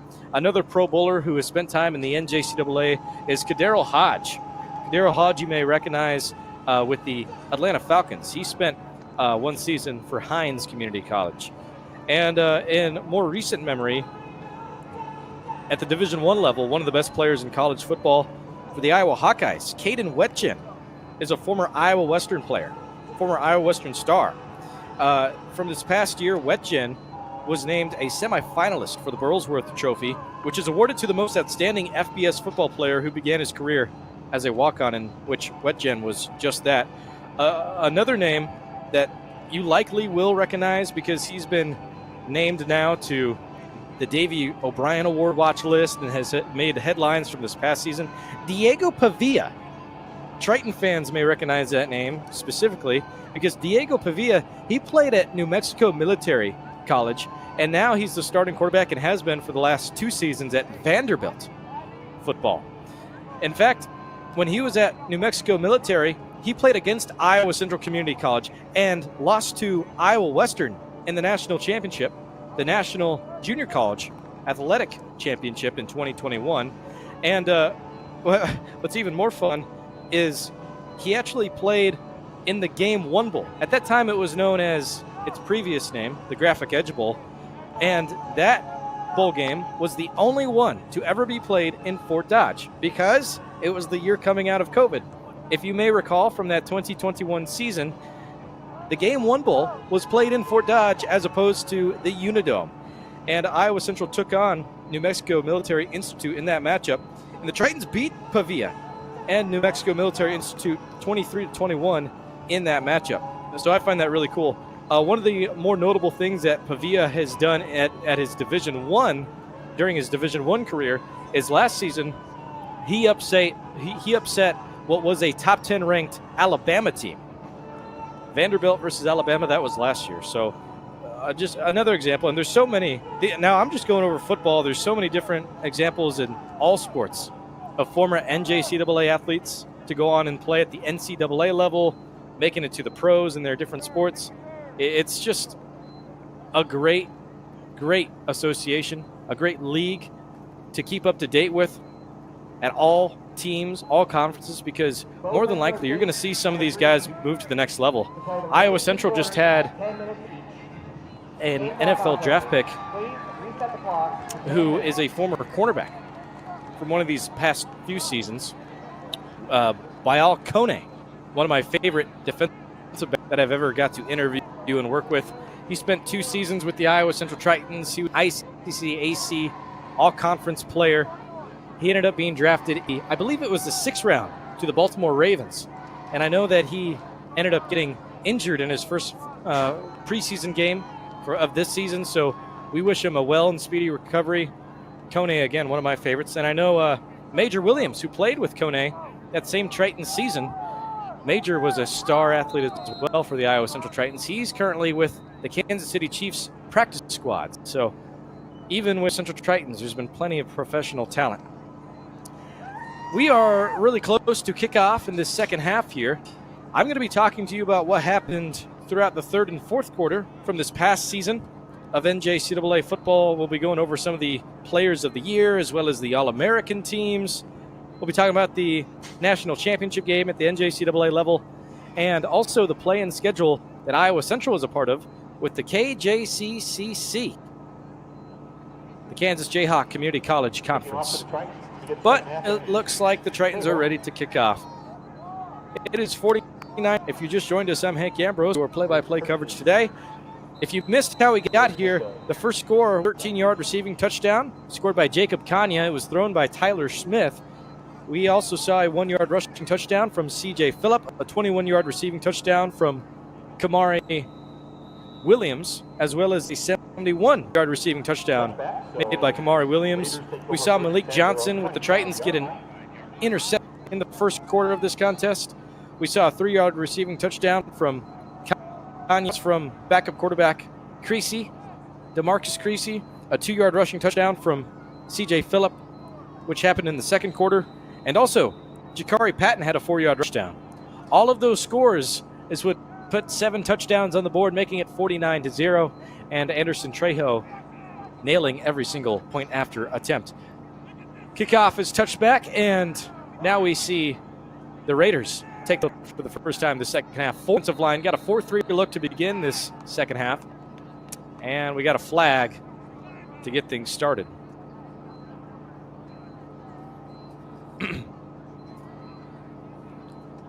False start. Offense. False start, offense. 5-yard penalty. Repeat first down. It'll be 1st and 15 from the 20-yard line in just a moment.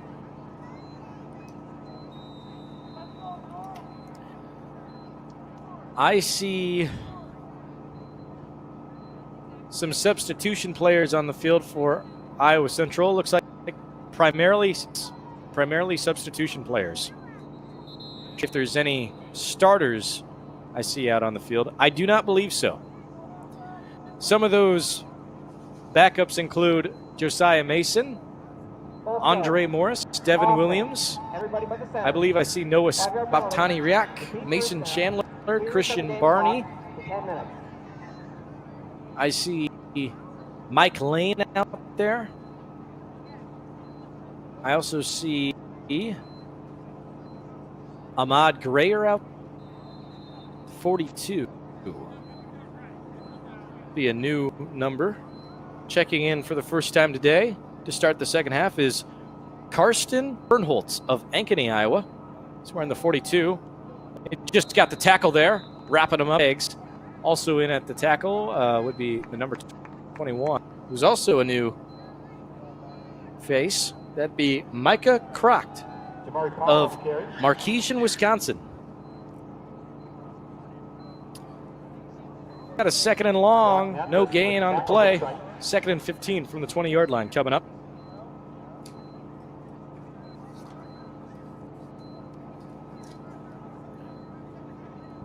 That old school formation. 2 running back, the quarterback under center, down in a 3-point stance. Got a tight end to the left side of the left tackle, faking the pitch, rolling right and firing. Open receive and out of bounds. Ball was a little too far out of bounds and could not haul it in. Number 34, Kasim Wade, who's one of the starting backs of this multi-back system Central Lakes likes to run. 3rd and 15. 3rd and 15 coming up.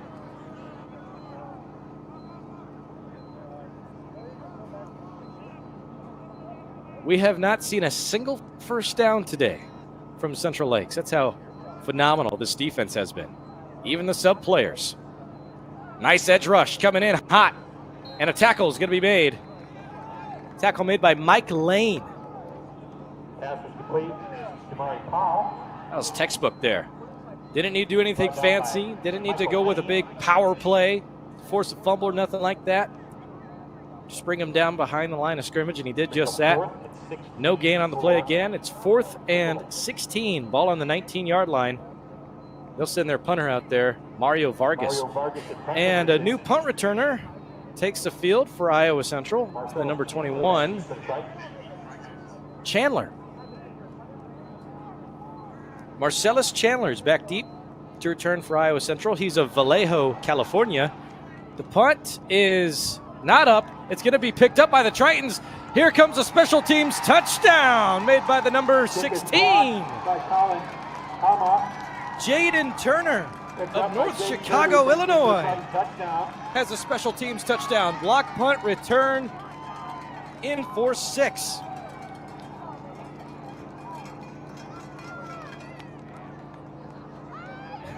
Now we see a special teams touchdown today. It's been a great day to be a Triton.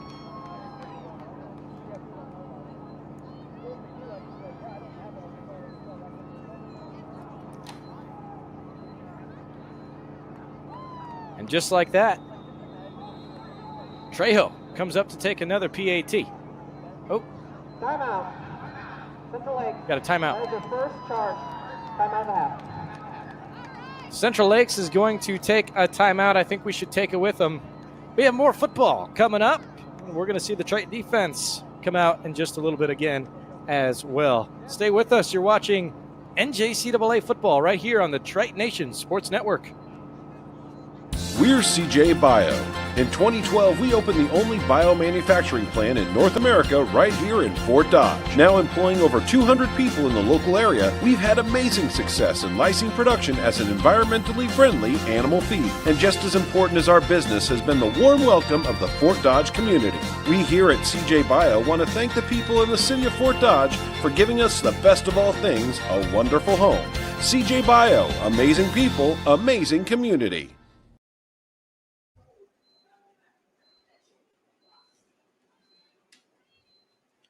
Triton Nation Sports Network, I'm Hank Ambrose with your play-by-play coverage today. Trejo is about to take his 8th extra point today. He's 7 for 7 before stepping up to kick this ball. It's going to be held by Purdy. Hold down fair, and it is good. 56-0 with 8 minutes and 13 seconds remaining in the third quarter. Now, Central Lakes did play last week. They took on Ellsworth Community College at home, a team we're so familiar with in the ICCAC. That final score was 42-0. And now we're at 56-0 with 8 minutes to go in the third quarter.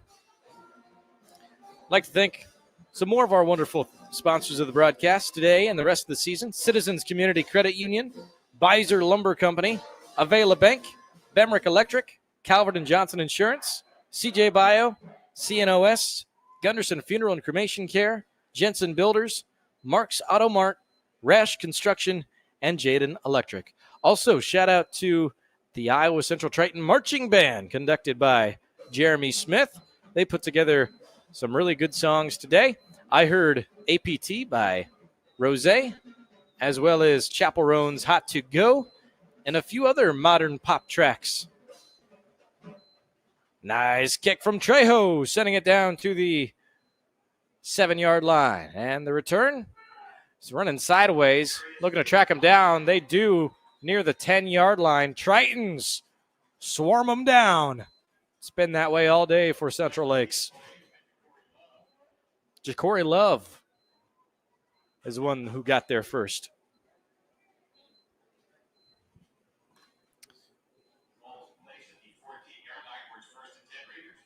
First and 10 Raiders, placed at the 14-yard line. Let's go ahead and talk about last season and maybe some things to expect for this season for the Iowa Central Tritons. So first of all, Hutchinson Community College were crowned national champions last season, and they are picked to win the KJCCC football title this year. They share the conference. Here's a quarterback scramble out right. Going to be forced out of bounds. They share the conference with Garden City, Butler, Coffeyville, Dodge City, Independence, as well as Highland. They had a really good year last year. The Blue Dragons ended up – hang on, we got a face mask.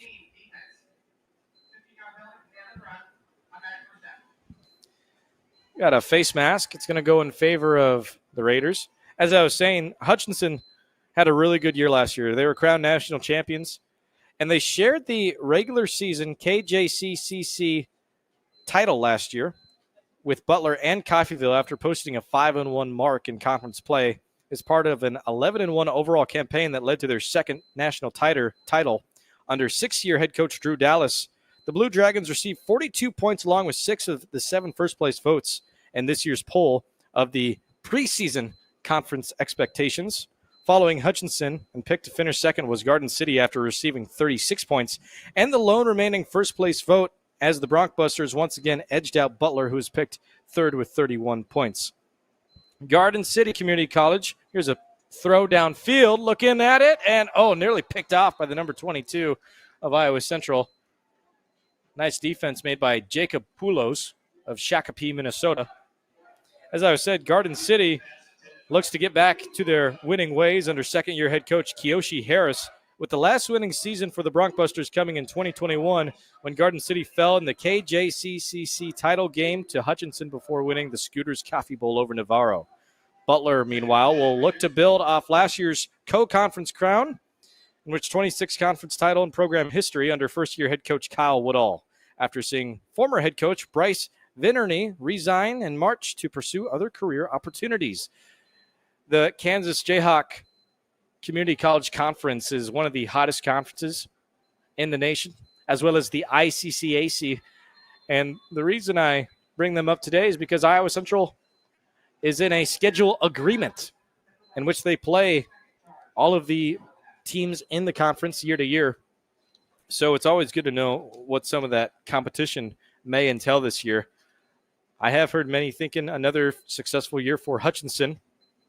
So we will see. Iowa Central will take on Hutchinson Community College at home this year on Saturday, September 20th, and that will be a noon kickoff, and we will have the coverage right here on Triton Nation's YouTube channel. I know they took a time out on the field. We're going to stay right here, continue to talk more about what else we can expect and things that happened last year in NJCAA football. One of the things that happened last year, well, many familiar names were a part of the All-America teams. I ended up starring a bunch of the players that Iowa Central either had on their roster or Iowa Central played against. So let's go ahead and talk about some of those Iowa Central Community College opponents that were named to All-American teams. One of them being All-American quarterback Hunter Deckers, who played with Iowa Western, running back Wayman Jordan Jr. of Hutchinson, who was also named the National Player of the Year, tight end Breck Long of Coffeyville, Kansas, Fresh Walters of Iowa Western, who plays wide receiver, offensive lineman Cameron Todd of Garden City, Kansas, offensive lineman Chance Holloman of Iowa Western, all named to the offensive All-American teams from last year's NJCAA Division I football season. Defensively, Seven Cloud on the defensive line of Butler College. Another penalty. Got to repeat second down here. Like I said, Seven Cloud also named to the first team All-America defense with Butler. Another one from Butler, or Hutchinson rather, would be Marshawn Oxley. Walt Gary of Iowa Western was named as an All-American. All of those guys played Iowa Central last year. Jawarren Corbin was Iowa Central's sole All-American from last season. He played linebacker for the Tritons last year as a sophomore. Defensive back Sam Brooks of Dodge City, Kansas, played against the Tritons last year. He was an All-American, and so was Lucas Struck of Iowa Western. And the final first-team All-American that the Tritons saw last year was one of the long snappers, DeRelis Clark, special teams specialist of Butler, Kansas. Now, the Tritons did have another All-American. That was Joseph Calles, offensive lineman for the Tritons, named to the second team last year. 6 minutes, 35 seconds remain. Got a 4th and 13 coming up. It's 56-0. If you just joined us, we are broadcasting Iowa Central football today in their season opener, Central Lakes Community College Brainerd.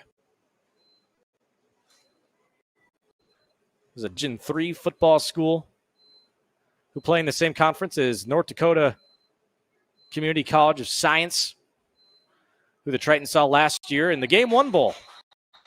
Throw, who almost got an INT.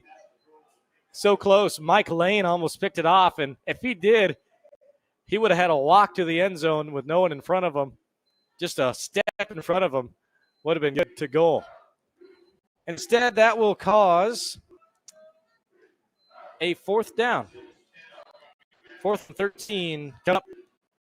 And we know what happened the last time these guys punted. Saw a punt return in for 6. Score made by Jared Turner, who wears the number. See if he's out there again this drive. Chandler's back deep to return. The punt is up, and it is sideways at 45. Might have bounced. It's going to be in the vicinity of the 45-yard line. Off 5. And then later on in the broadcast, we'll continue to talk about some of the offensive and defensive players of the year, as well as coach of the year, both at the Division I end level and NCAA football. Later on, we'll also be previewing some more of the Iowa Central Tritons schedule and more. For now, back to football here. We have the return of Tyler Smith, starting quarterback of Iowa Central. And we have a new running back on the field for the first time, the number 24. We have a few new faces out there. 84 is going to bring it in. Nice swing pass, going to work him outside and get out of bounds near the 30-yard line. This should be a Triton first down. It is. It's going to be a gain of, what's the official spot here? Gain of 12 on the play. The running back in for Iowa Central is Terrence Heat, or maybe Topetti of Sioux City.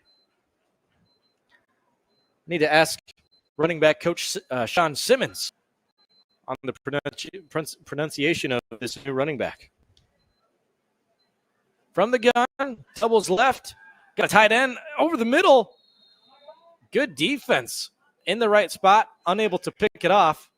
Tyler Smith stays out there with Central. The pass falls incomplete. 56-0, 5:19 seconds remain in the third quarter.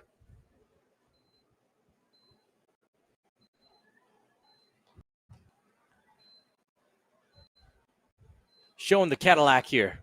2 running backs in here. Another new one is 34. That's Ja'Cory Love of Liberty North. Here is off to the other new running back, to Petty. Inside handoff. Carry for 15 yards. Going to set him up in the red zone. This is the 6th trip to the red zone. Tritons have scored on every single one of their offensive drives. 6 times now they've been in the red zone. Back to the Cadillac. Twins left, lone receiver right. They will keep it with their quarterback. Smith has a lane running forward, and he's going to be around a gain of 10, maybe 11. I'd say he has the first down. We got to wait on the official call. Yes. First and goal on the 5-yard line. Tackles made by linebacker of Central Lakes.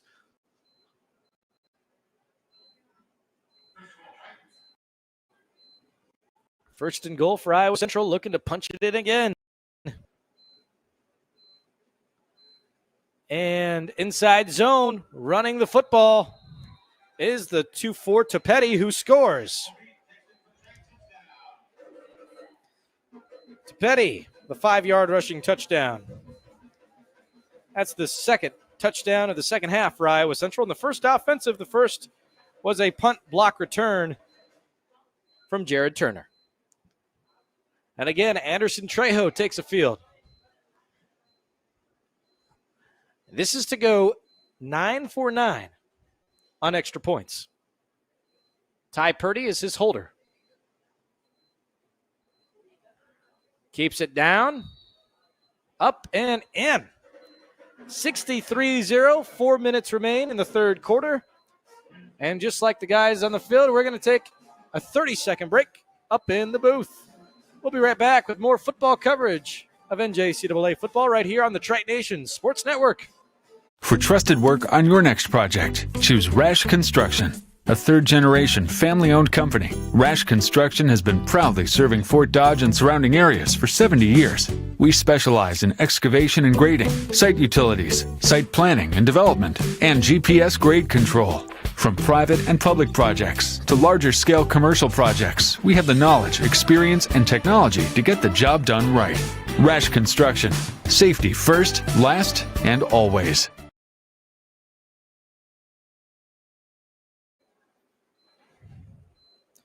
Triton Nation Sports Network. I'm Hank Ambrose with your play-by-play coverage today. I just did get an official word from offensive coordinator Coach Bueller. It is Topetti on that last rushing touchdown.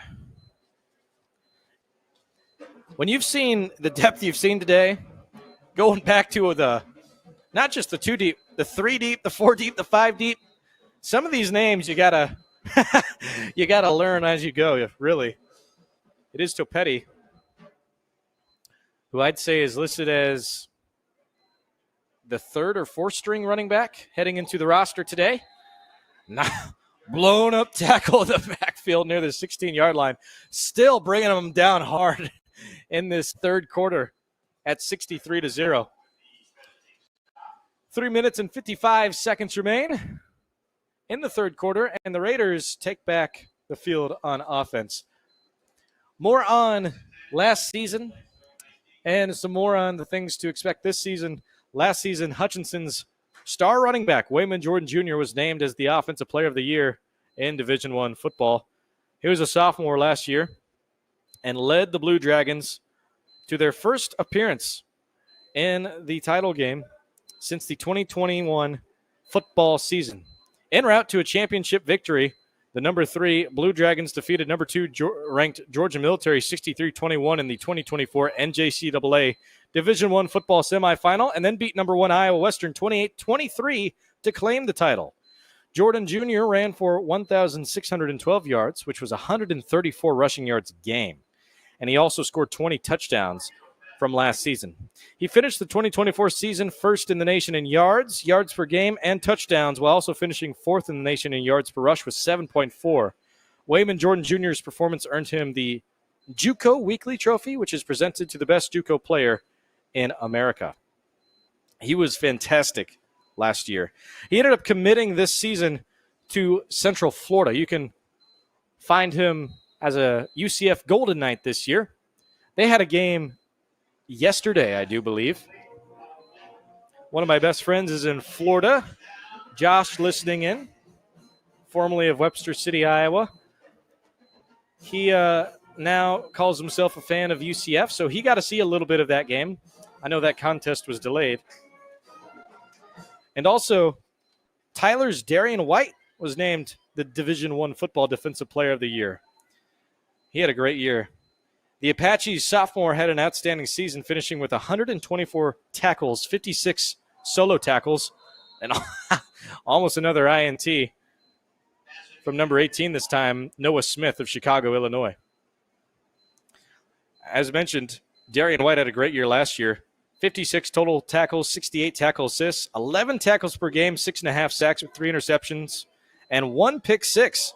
With the numbers that White put up, he walked away last season second in the nation in tackles, second in assists, and third in the nation in tackles per game. The Tyler defense allowed only 18.6 points per game and 306 yards. The Apaches were first in the nation last year in sacks with 46 as a team. Back to pass, rolling left. See what happens here with Morabito. He's going to try to run with it. There is a flag in the backfield, possibly a hold. This one may be coming back.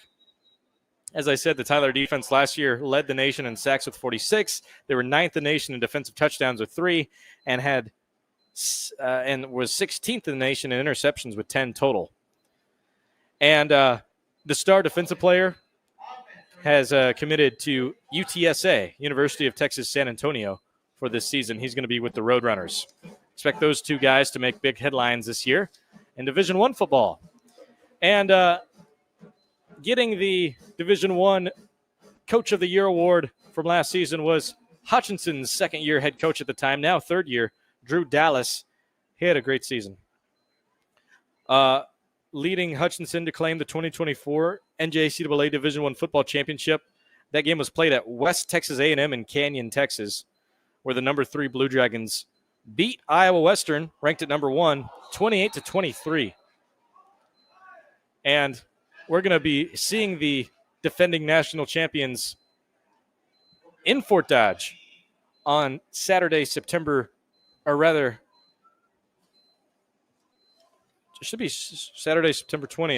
I lost my schedule in front of me. Yeah, it is Saturday, September 20th.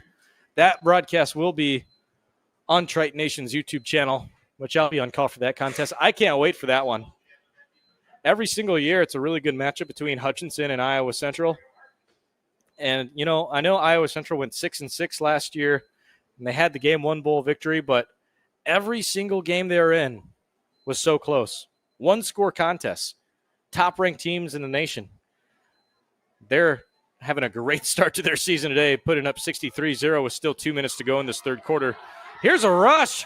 His first attempt from the punt return is the number 21, who's been waiting for the ball, Marcellus Chandler, with a big play. They'll give him a 35-yard return, in which Iowa Central will set up on the 24-yard line, starting up in the red zone once more. But as I was saying, I know the Iowa Central Tritons are going to look to divvy up those close contest affairs that have been within one score, just in reach to claim a top spot in the nation.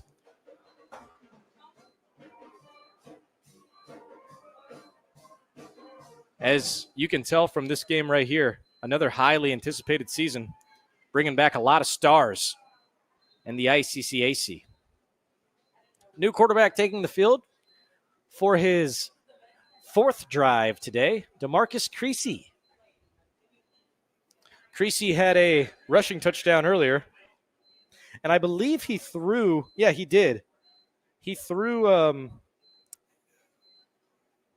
Jacob Kanya, a receiving touchdown earlier today as well. He's got 2 touchdowns on the day. Creasy will hand off to a new running back. He will fumble. Creasy will get the ball back, and he will throw it downfield. Oh, wow. Backyard football. Man, that intended receiver that time was the number 17, Keenan Wiley.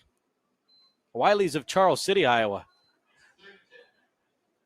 How crazy of that would have been. Handoff, fumble, quarterback picks it up, nearly threw a passing touchdown to an open Wiley. Earlier today, we saw a crazy play that actually, you know what, it was also by Creasy, who juggled the ball in the air before he threw that passing touchdown to Kanya. That's right. Here's a short curl route going to be thrown over at the 84. He's going to pick up a few yards on the play, 3 yards, I think. I think a 4th and 6 or so might be coming up. Devarian Harris was the last receiver to make the play there.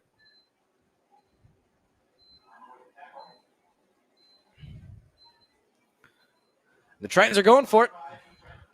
4th and 5 for Iowa Central. Trips right, doubles left, empty backfield. Creasy's back to pass. Quarterback keeper drawing it up. He will have enough for a first down. Still running on his feet and getting his 3rd touchdown on the day. His 2nd rushing touchdown overall. Creasy scores again.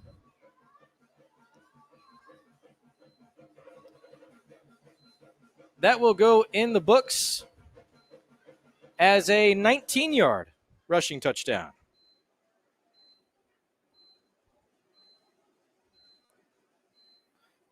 That also makes Creasy your leader in touchdowns on the day with 3.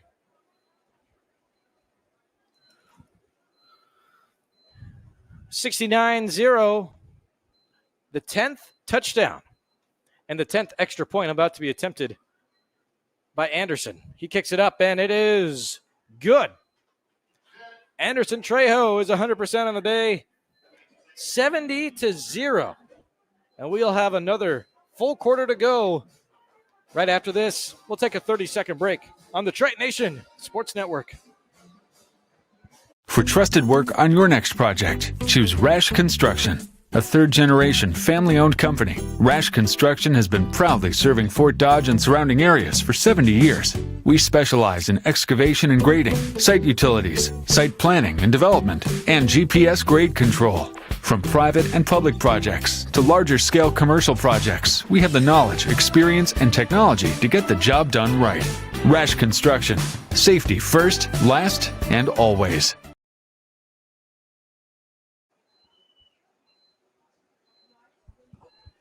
Triton Nation Sports Network. I'm Hank Ambrose with your play-by-play coverage today. We're going to see another kickoff in just a moment here from Anderson Trejo. I think Trejo is the only Triton starter who's not been subbed out today. He's had a great day. He's 10 for 10 on extra points. He's had all great kickoffs. Here's another one from him. Yep, another great kickoff, and he's also recorded a tackle. What can your kicker do? My goodness. The return from the number 3, Antonio Davis, will set Central Lakes up at the 20, close to the 30. You know what? They will give him the 30. Triton staying in the 3-4 with the defense that we've seen at the beginning of this second half. And actually, I see Kadarius Williams is back out there for Iowa Central wearing the number 3 on the far side of your screen. And the number 8 right there is Twan Wilson. So we do have some starters returning. Not all starters, but some. Christian Barney's out there at linebacker. Got a penalty. Delay a game against the offense. Who else is out there? Aiden Burrell Warfield's out there. Safety wearing the number 6. Man, I think the Tritons are due for another interception. In each of the last 2 drives, they had 2 small window opportunities of getting an interception where it was just in front of the defensive player, just out of reach. They might get one here. Thrown over the middle. Oh, caught and brought down by the 18 and 42. Completed to Shelley. It was Noah Smith who made the tackle. A redshirt freshman that stands at 6'4", 185 pounds. And we have a player down on the field. And I think we have a new quarterback out on the field. I didn't realize it until he dropped back to pass. See if I get the jersey number of him.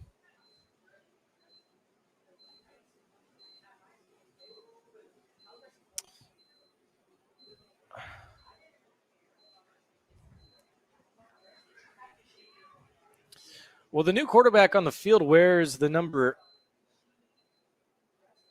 8 out there. I don't have an 8 listed on my roster sheet, but I do have a number 9. It might be a number 9. Number 9 would be Scott Lewis, a true freshman of Taylor, Texas. And at that, we're at the end of the third quarter, 70-0. We got a full quarter coming up in just one moment. We'll take a break with the guys down on the field. We'll be right back in 30 seconds right here on the Triton Nation Sports Network.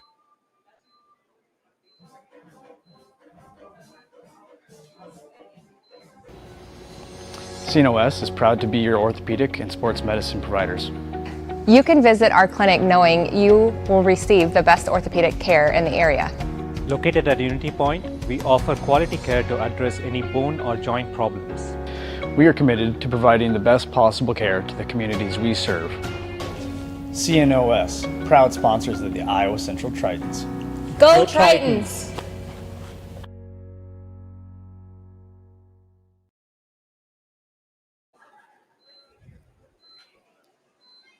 We're grateful for all of our sponsors right here on the Triton Nation Sports Network. Citizens Community Credit Union, Beiser Lumber Company, Avela Bank, Bemrick Electric, Calvert & Johnson Insurance, CJ Bio, CNOS, who you just saw on Triton Nation, Gunderson Funeral and Cremation Center, Jensen Builders, Mark's Auto Mart, Rash Construction, and Jaden Electric.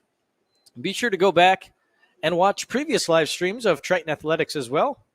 I believe soccer is playing today on the Triton Nation Sports Network. Also plenty of other contests coming up, like volleyball, more on football for the home matchups, all home sports broadcasted right here on Iowa Central. That make up volleyball, football, soccer this time of year.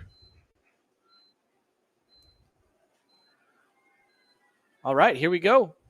2nd and 1. This could be the first down of the day for Central Lakes. That was not given up via penalty. Under center, and man moved. I think it's going to be false start, maybe on that tailback. Yes, against 27, Maurice Kirksey will be called, of Tallahassee, Florida. That's a thing. Once you're set in the backfield like that, you can't move. And it makes it more difficult to move when you're set down low in that 3-point stance. The old school way. You don't see many NJCAA schools continue to run formations like that. Give these guys props. Single back formation here. Doubles right, lone receiver left. Here's a man in motion to bring the doubles to the left side, the near side of your screen. And a handoff, bouncing outside. In pursuit. Nearly hurdled a man. Tackle going to be made by 3-6. It was Kasim Wade on the carry and Michael Claycomb on the tackle for Iowa Central, a true freshman linebacker of Oswego, Illinois.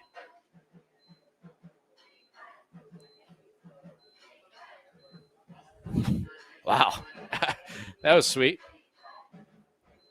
Well, you know the old saying, what goes up must come down. But not all times are you brought down by a muscle freak like Claycomb. That was a crash landing. And a loss of 2, which stings even more. 3rd down and 11, and we're going to see a 4th and long. Poor snap on the play. 4th and 15 coming up on the 25-yard line. Central Lakes plays in NJCAA Division III football. There's Division III and Division I.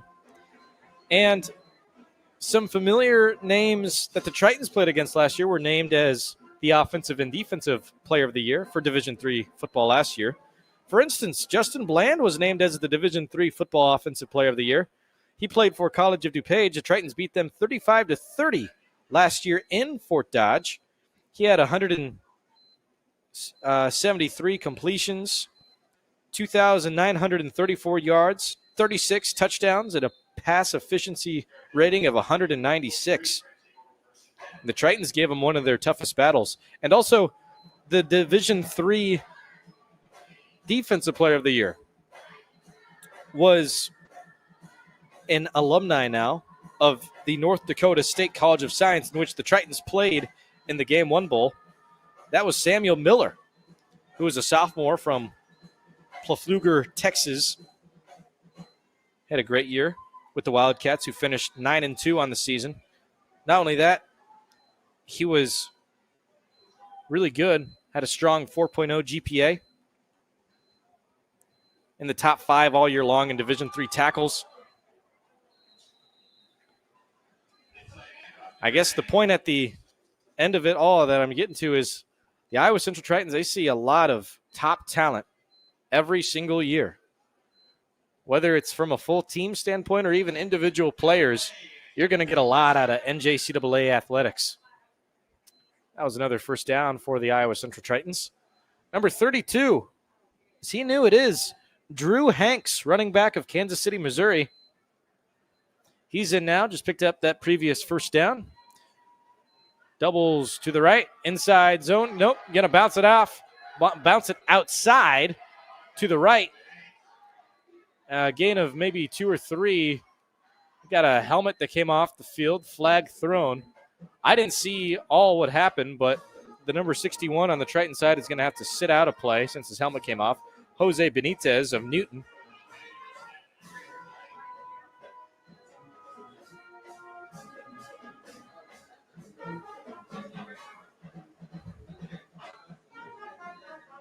Is there a flag? Well, they're picking up the penalty. No, they're moving it forward. Here it is.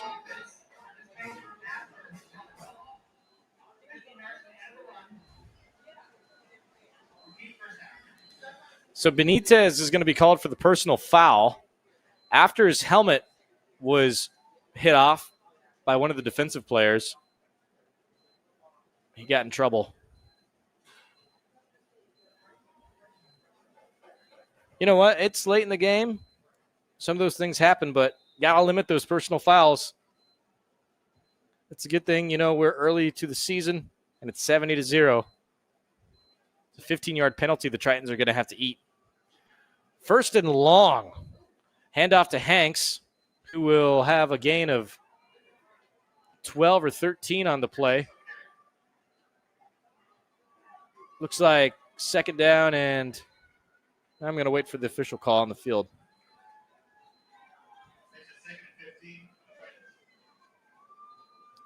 Second and 15 for the Tritons.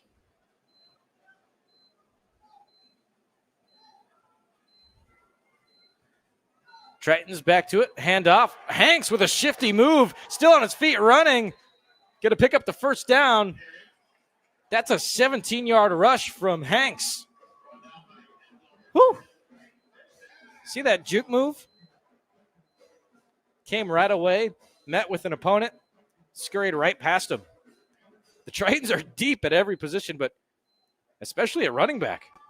My goodness, we've seen 5 different running backs take a carry today. And then all of our quarterbacks are mobile too. Hanks goes in motion to the right. Uh-oh, nearly lost the ball. Going to be a tackle for loss. Hard to say if it was a designed run or pass. But the Tritons going to lose yardage there. Bring them back 5 yards. O'Neal going to be awarded with a sack on the previous play. 5 minutes, 40 seconds-ish to go. Winding down in this fourth quarter at 70-0. Tritons have dominated today in their season opener at home. Here's a pass, rolling right, then firing back out deep. Going to be hauled in with a reception. He got 2 feet down and another step forward. Catch was made by 84, Jakari Miaman.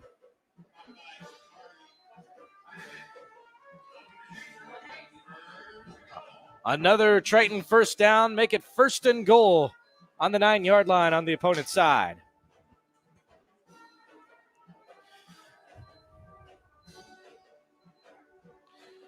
Tritons have not given up a single first down on defense. They have not had to punt a single time today. And now they have made it to the red zone for the 9th time today. They're looking to score again. Handoff. Going to be 2nd and goal. Should be inside the 5. Where's the spot? Armour got the tackle. Ball's on the 3-yard line now. They continue to pound the rock with Hanks.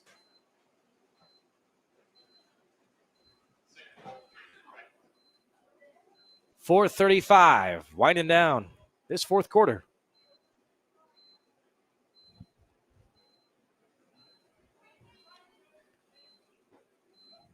It is officially 5 o'clock in Fort Dodge with about 4 minutes to go in this game. Another handoff for Hanks. Hanks moves it forward, and the arms go up.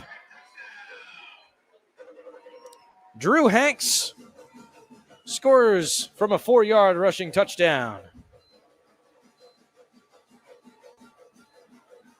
Tritons continue their dominance today. Rolling, steamrolling over the Raiders.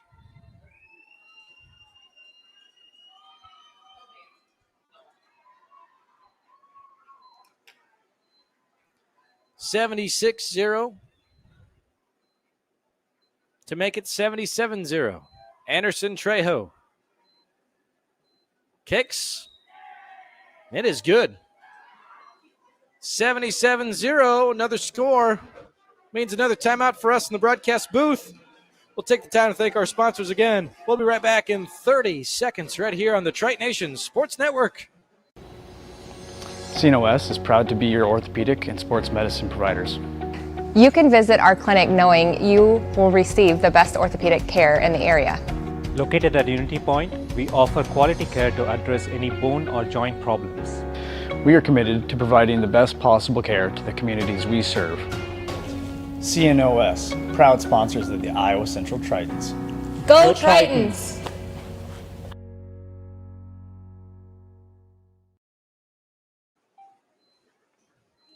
Triton Nation Sports Network covering Iowa Central Triton football today on Triton Nation's YouTube channel. I'm Hank Ambrose with your play-by-play coverage.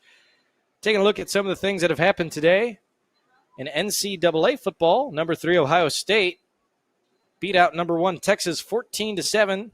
Tennessee, ranked at number 24, beat Syracuse, unranked, 45-26. Number 20 Indiana beat Old Dominion 27-14. Georgia leads Marshall 31-0. Georgia's ranked at number 5. With 6 minutes to go in the 3rd quarter, Florida State, who's unranked, is up 24-7 against number 8 Alabama. For the Iowa listeners, number 22 Iowa State leads South Dakota 41-7 with 3 minutes to go in the 3rd quarter. Here's a return from Davis. We got more penalties thrown down. We'll check that out in a second. Number 2 Penn State leads Nevada 39-3. Oregon leads Montana State 38-6. Plenty of other good contests happening tonight, including number 9 LSU and number 4 Clemson. Starts at 6:30. And also tomorrow, number 6 Notre Dame and number 10 Miami, Florida. One of the best opening weekends in college football history, both at the NCAA and NJCAA level. I believe I heard it was the first time ever that there were 3 top 10 matchups in week 1 in NCAA football history.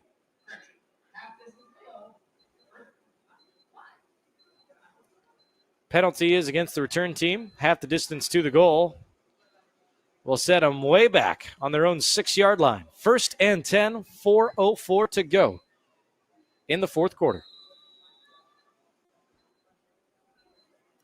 Got a 4-3 look on defense here. Tritons with a few yards back off the receivers. Got another penalty down.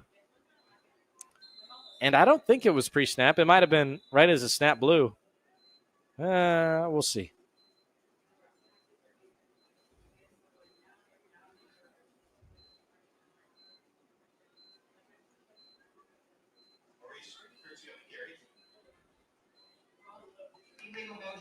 Illegal motion against the offense.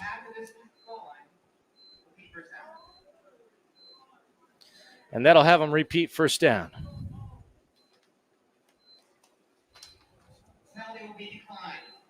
Oh, in fact, the penalty will be declined.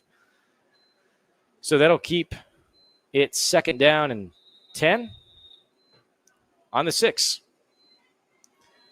Under 4 minutes to go. Twins on each side from the gun.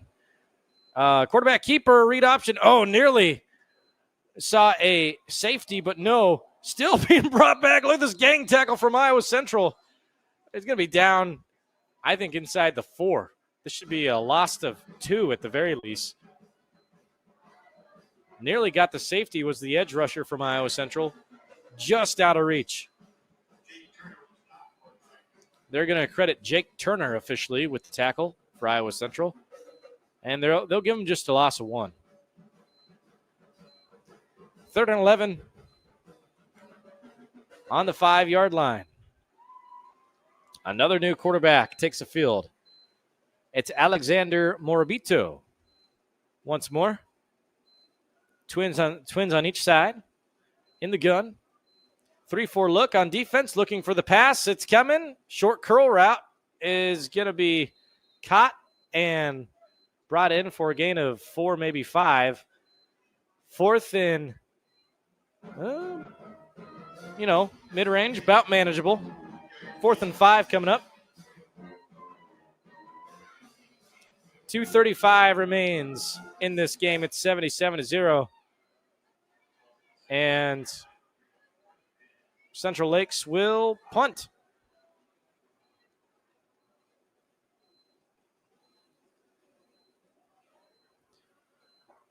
Well, as I said at the beginning of the broadcast, you know what?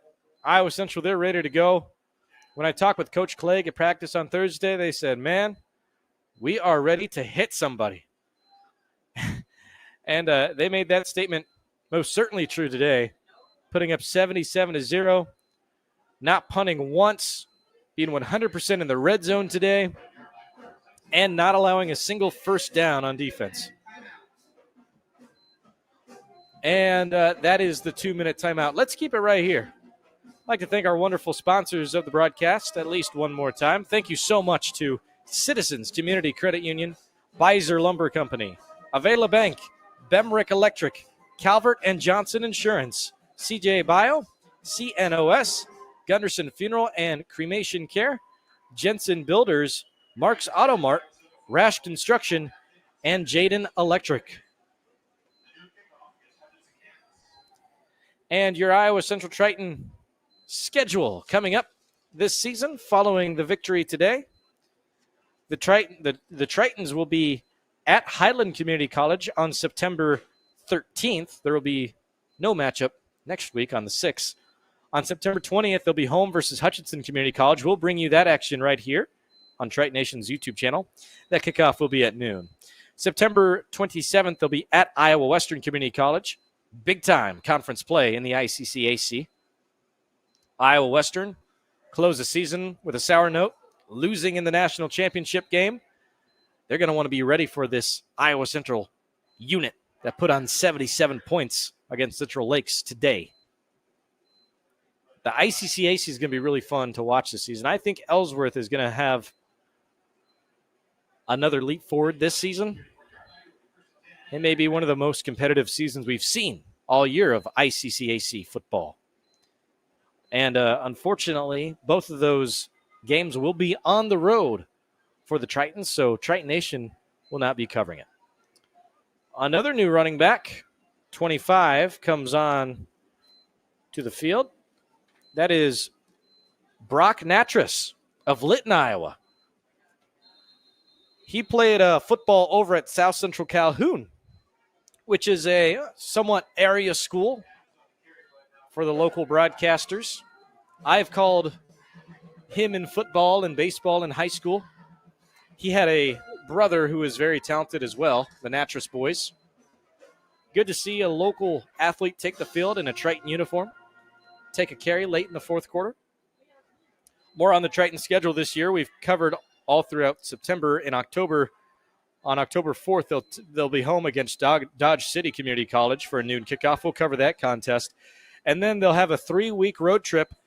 October 11th at College of DuPage. That's Division III football. On October 18th, they'll be at Coffeyville Community College. October 25th, they'll be at Ellsworth Community College. Nice rush from the quarterback of Iowa Central. Jakari Patton tries to bounce it outside. Picks up a few before being brought down. And that may be the final play of the game. It looks like it will be. With 8 seconds remaining, you can put a ribbon on it. Tritons win this one 77-0. What a impressive outing to open the 2025-2026 Iowa Central Triton regular season. As the Tritons shake hands, I'll close out this schedule for you. Now that we've been through October, they will wrap up the regular season in the month of November, taking on Independence Community College on November 8th for a home contest that'll kick off at noon. We'll be on call for that one. November 15th, they'll be at Garden City Community College. And November 22nd, we'll close the regular season home versus Butler Community College of Kansas. We're covering all home contests right here on Triton Nation's YouTube channel. And before I go, we'll run through the touchdowns one final time, all 11 here. We opened the game up with a 13-yard receiving touchdown from Jacob Kanya. It was thrown by Tyler Smith. Then we saw a 1-yard rushing touchdown from CJ Phillip. We also saw a 21-yard receiving touchdown from Kamari Williams. That was thrown by Ty Purdy. Malik Johnson had an interception that did not score, but it was one of the turnovers that the Tritons forced today. Kamari Williams then had a 71-yard receiving touchdown following that interception. We saw a 3-yard receiving touchdown for Jacob Kanya. It was his second receiving touchdown of the day, and the first thrown by Creasy, DeMarcus Creasy, who led today in touchdowns with a total of 3. Those are coming up. The second rushing touchdown of the day for CJ Phillip was 2 yards from the end zone away. Jakari Patton also had a 4-yard rushing touchdown. All those touchdowns came in the first half. Heading into the second half, the first touchdown there was Jared Turner, who had a punt block return on the opening drive of the game. Topetti had a 5-yard rushing touchdown. Then we saw a 19-yard rushing touchdown from Creasy. And then the final touchdown of the day was a 4-yard rushing touchdown from Drew Hanks. So many good things to note today. Dominating performance. At the end of it all, the Tritons showed off how good their starters were and the depth that they had. I think there was 6 now, because Natras got in at the end there. I believe 6 different running backs took a rush today. The majority of them scored. We saw a whole bunch of different receivers. We saw 4 different quarterbacks. It was a dominating day for the Iowa Central Tritons and a great way to open up the 2025-2026 Triton football season.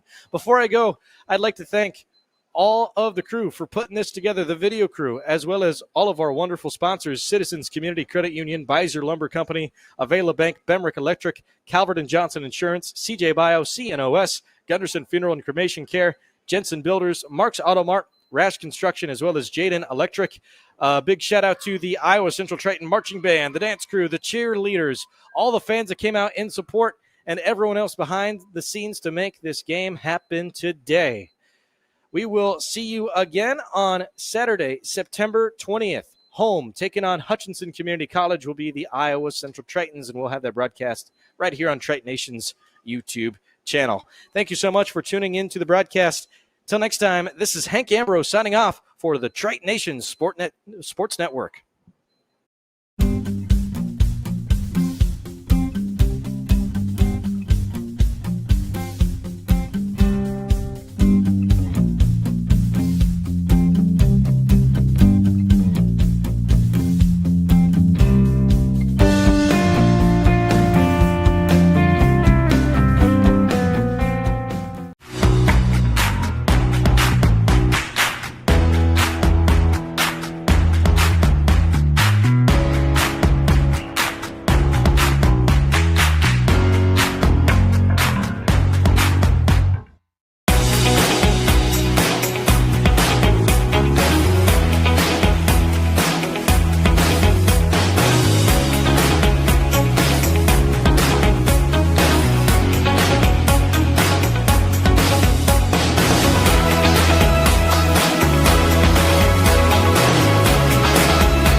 Here's CJ Bio.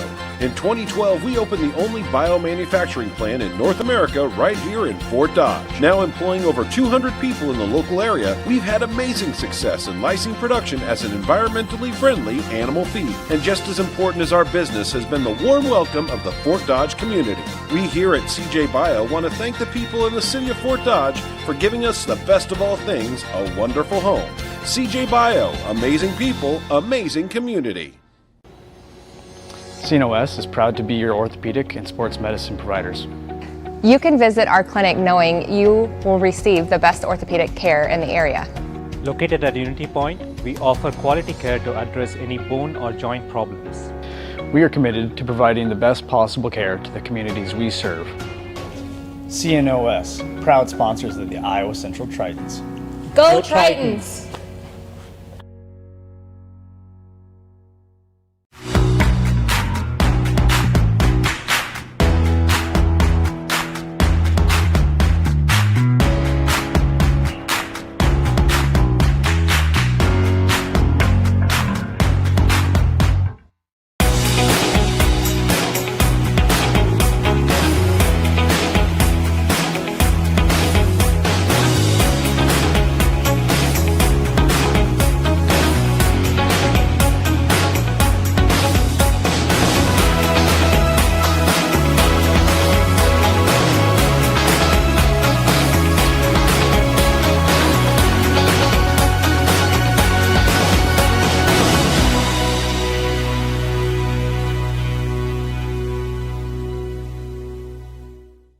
For trusted work on your next project, choose Rash Construction, a third-generation family-owned company. Rash Construction has been proudly serving Fort Dodge and surrounding areas for 70 years. We specialize in excavation and grading, site utilities, site planning and development, and GPS grade control. From private and public projects to larger-scale commercial projects, we have the knowledge, experience, and technology to get the job done right. Rash Construction. Safety first, last, and always.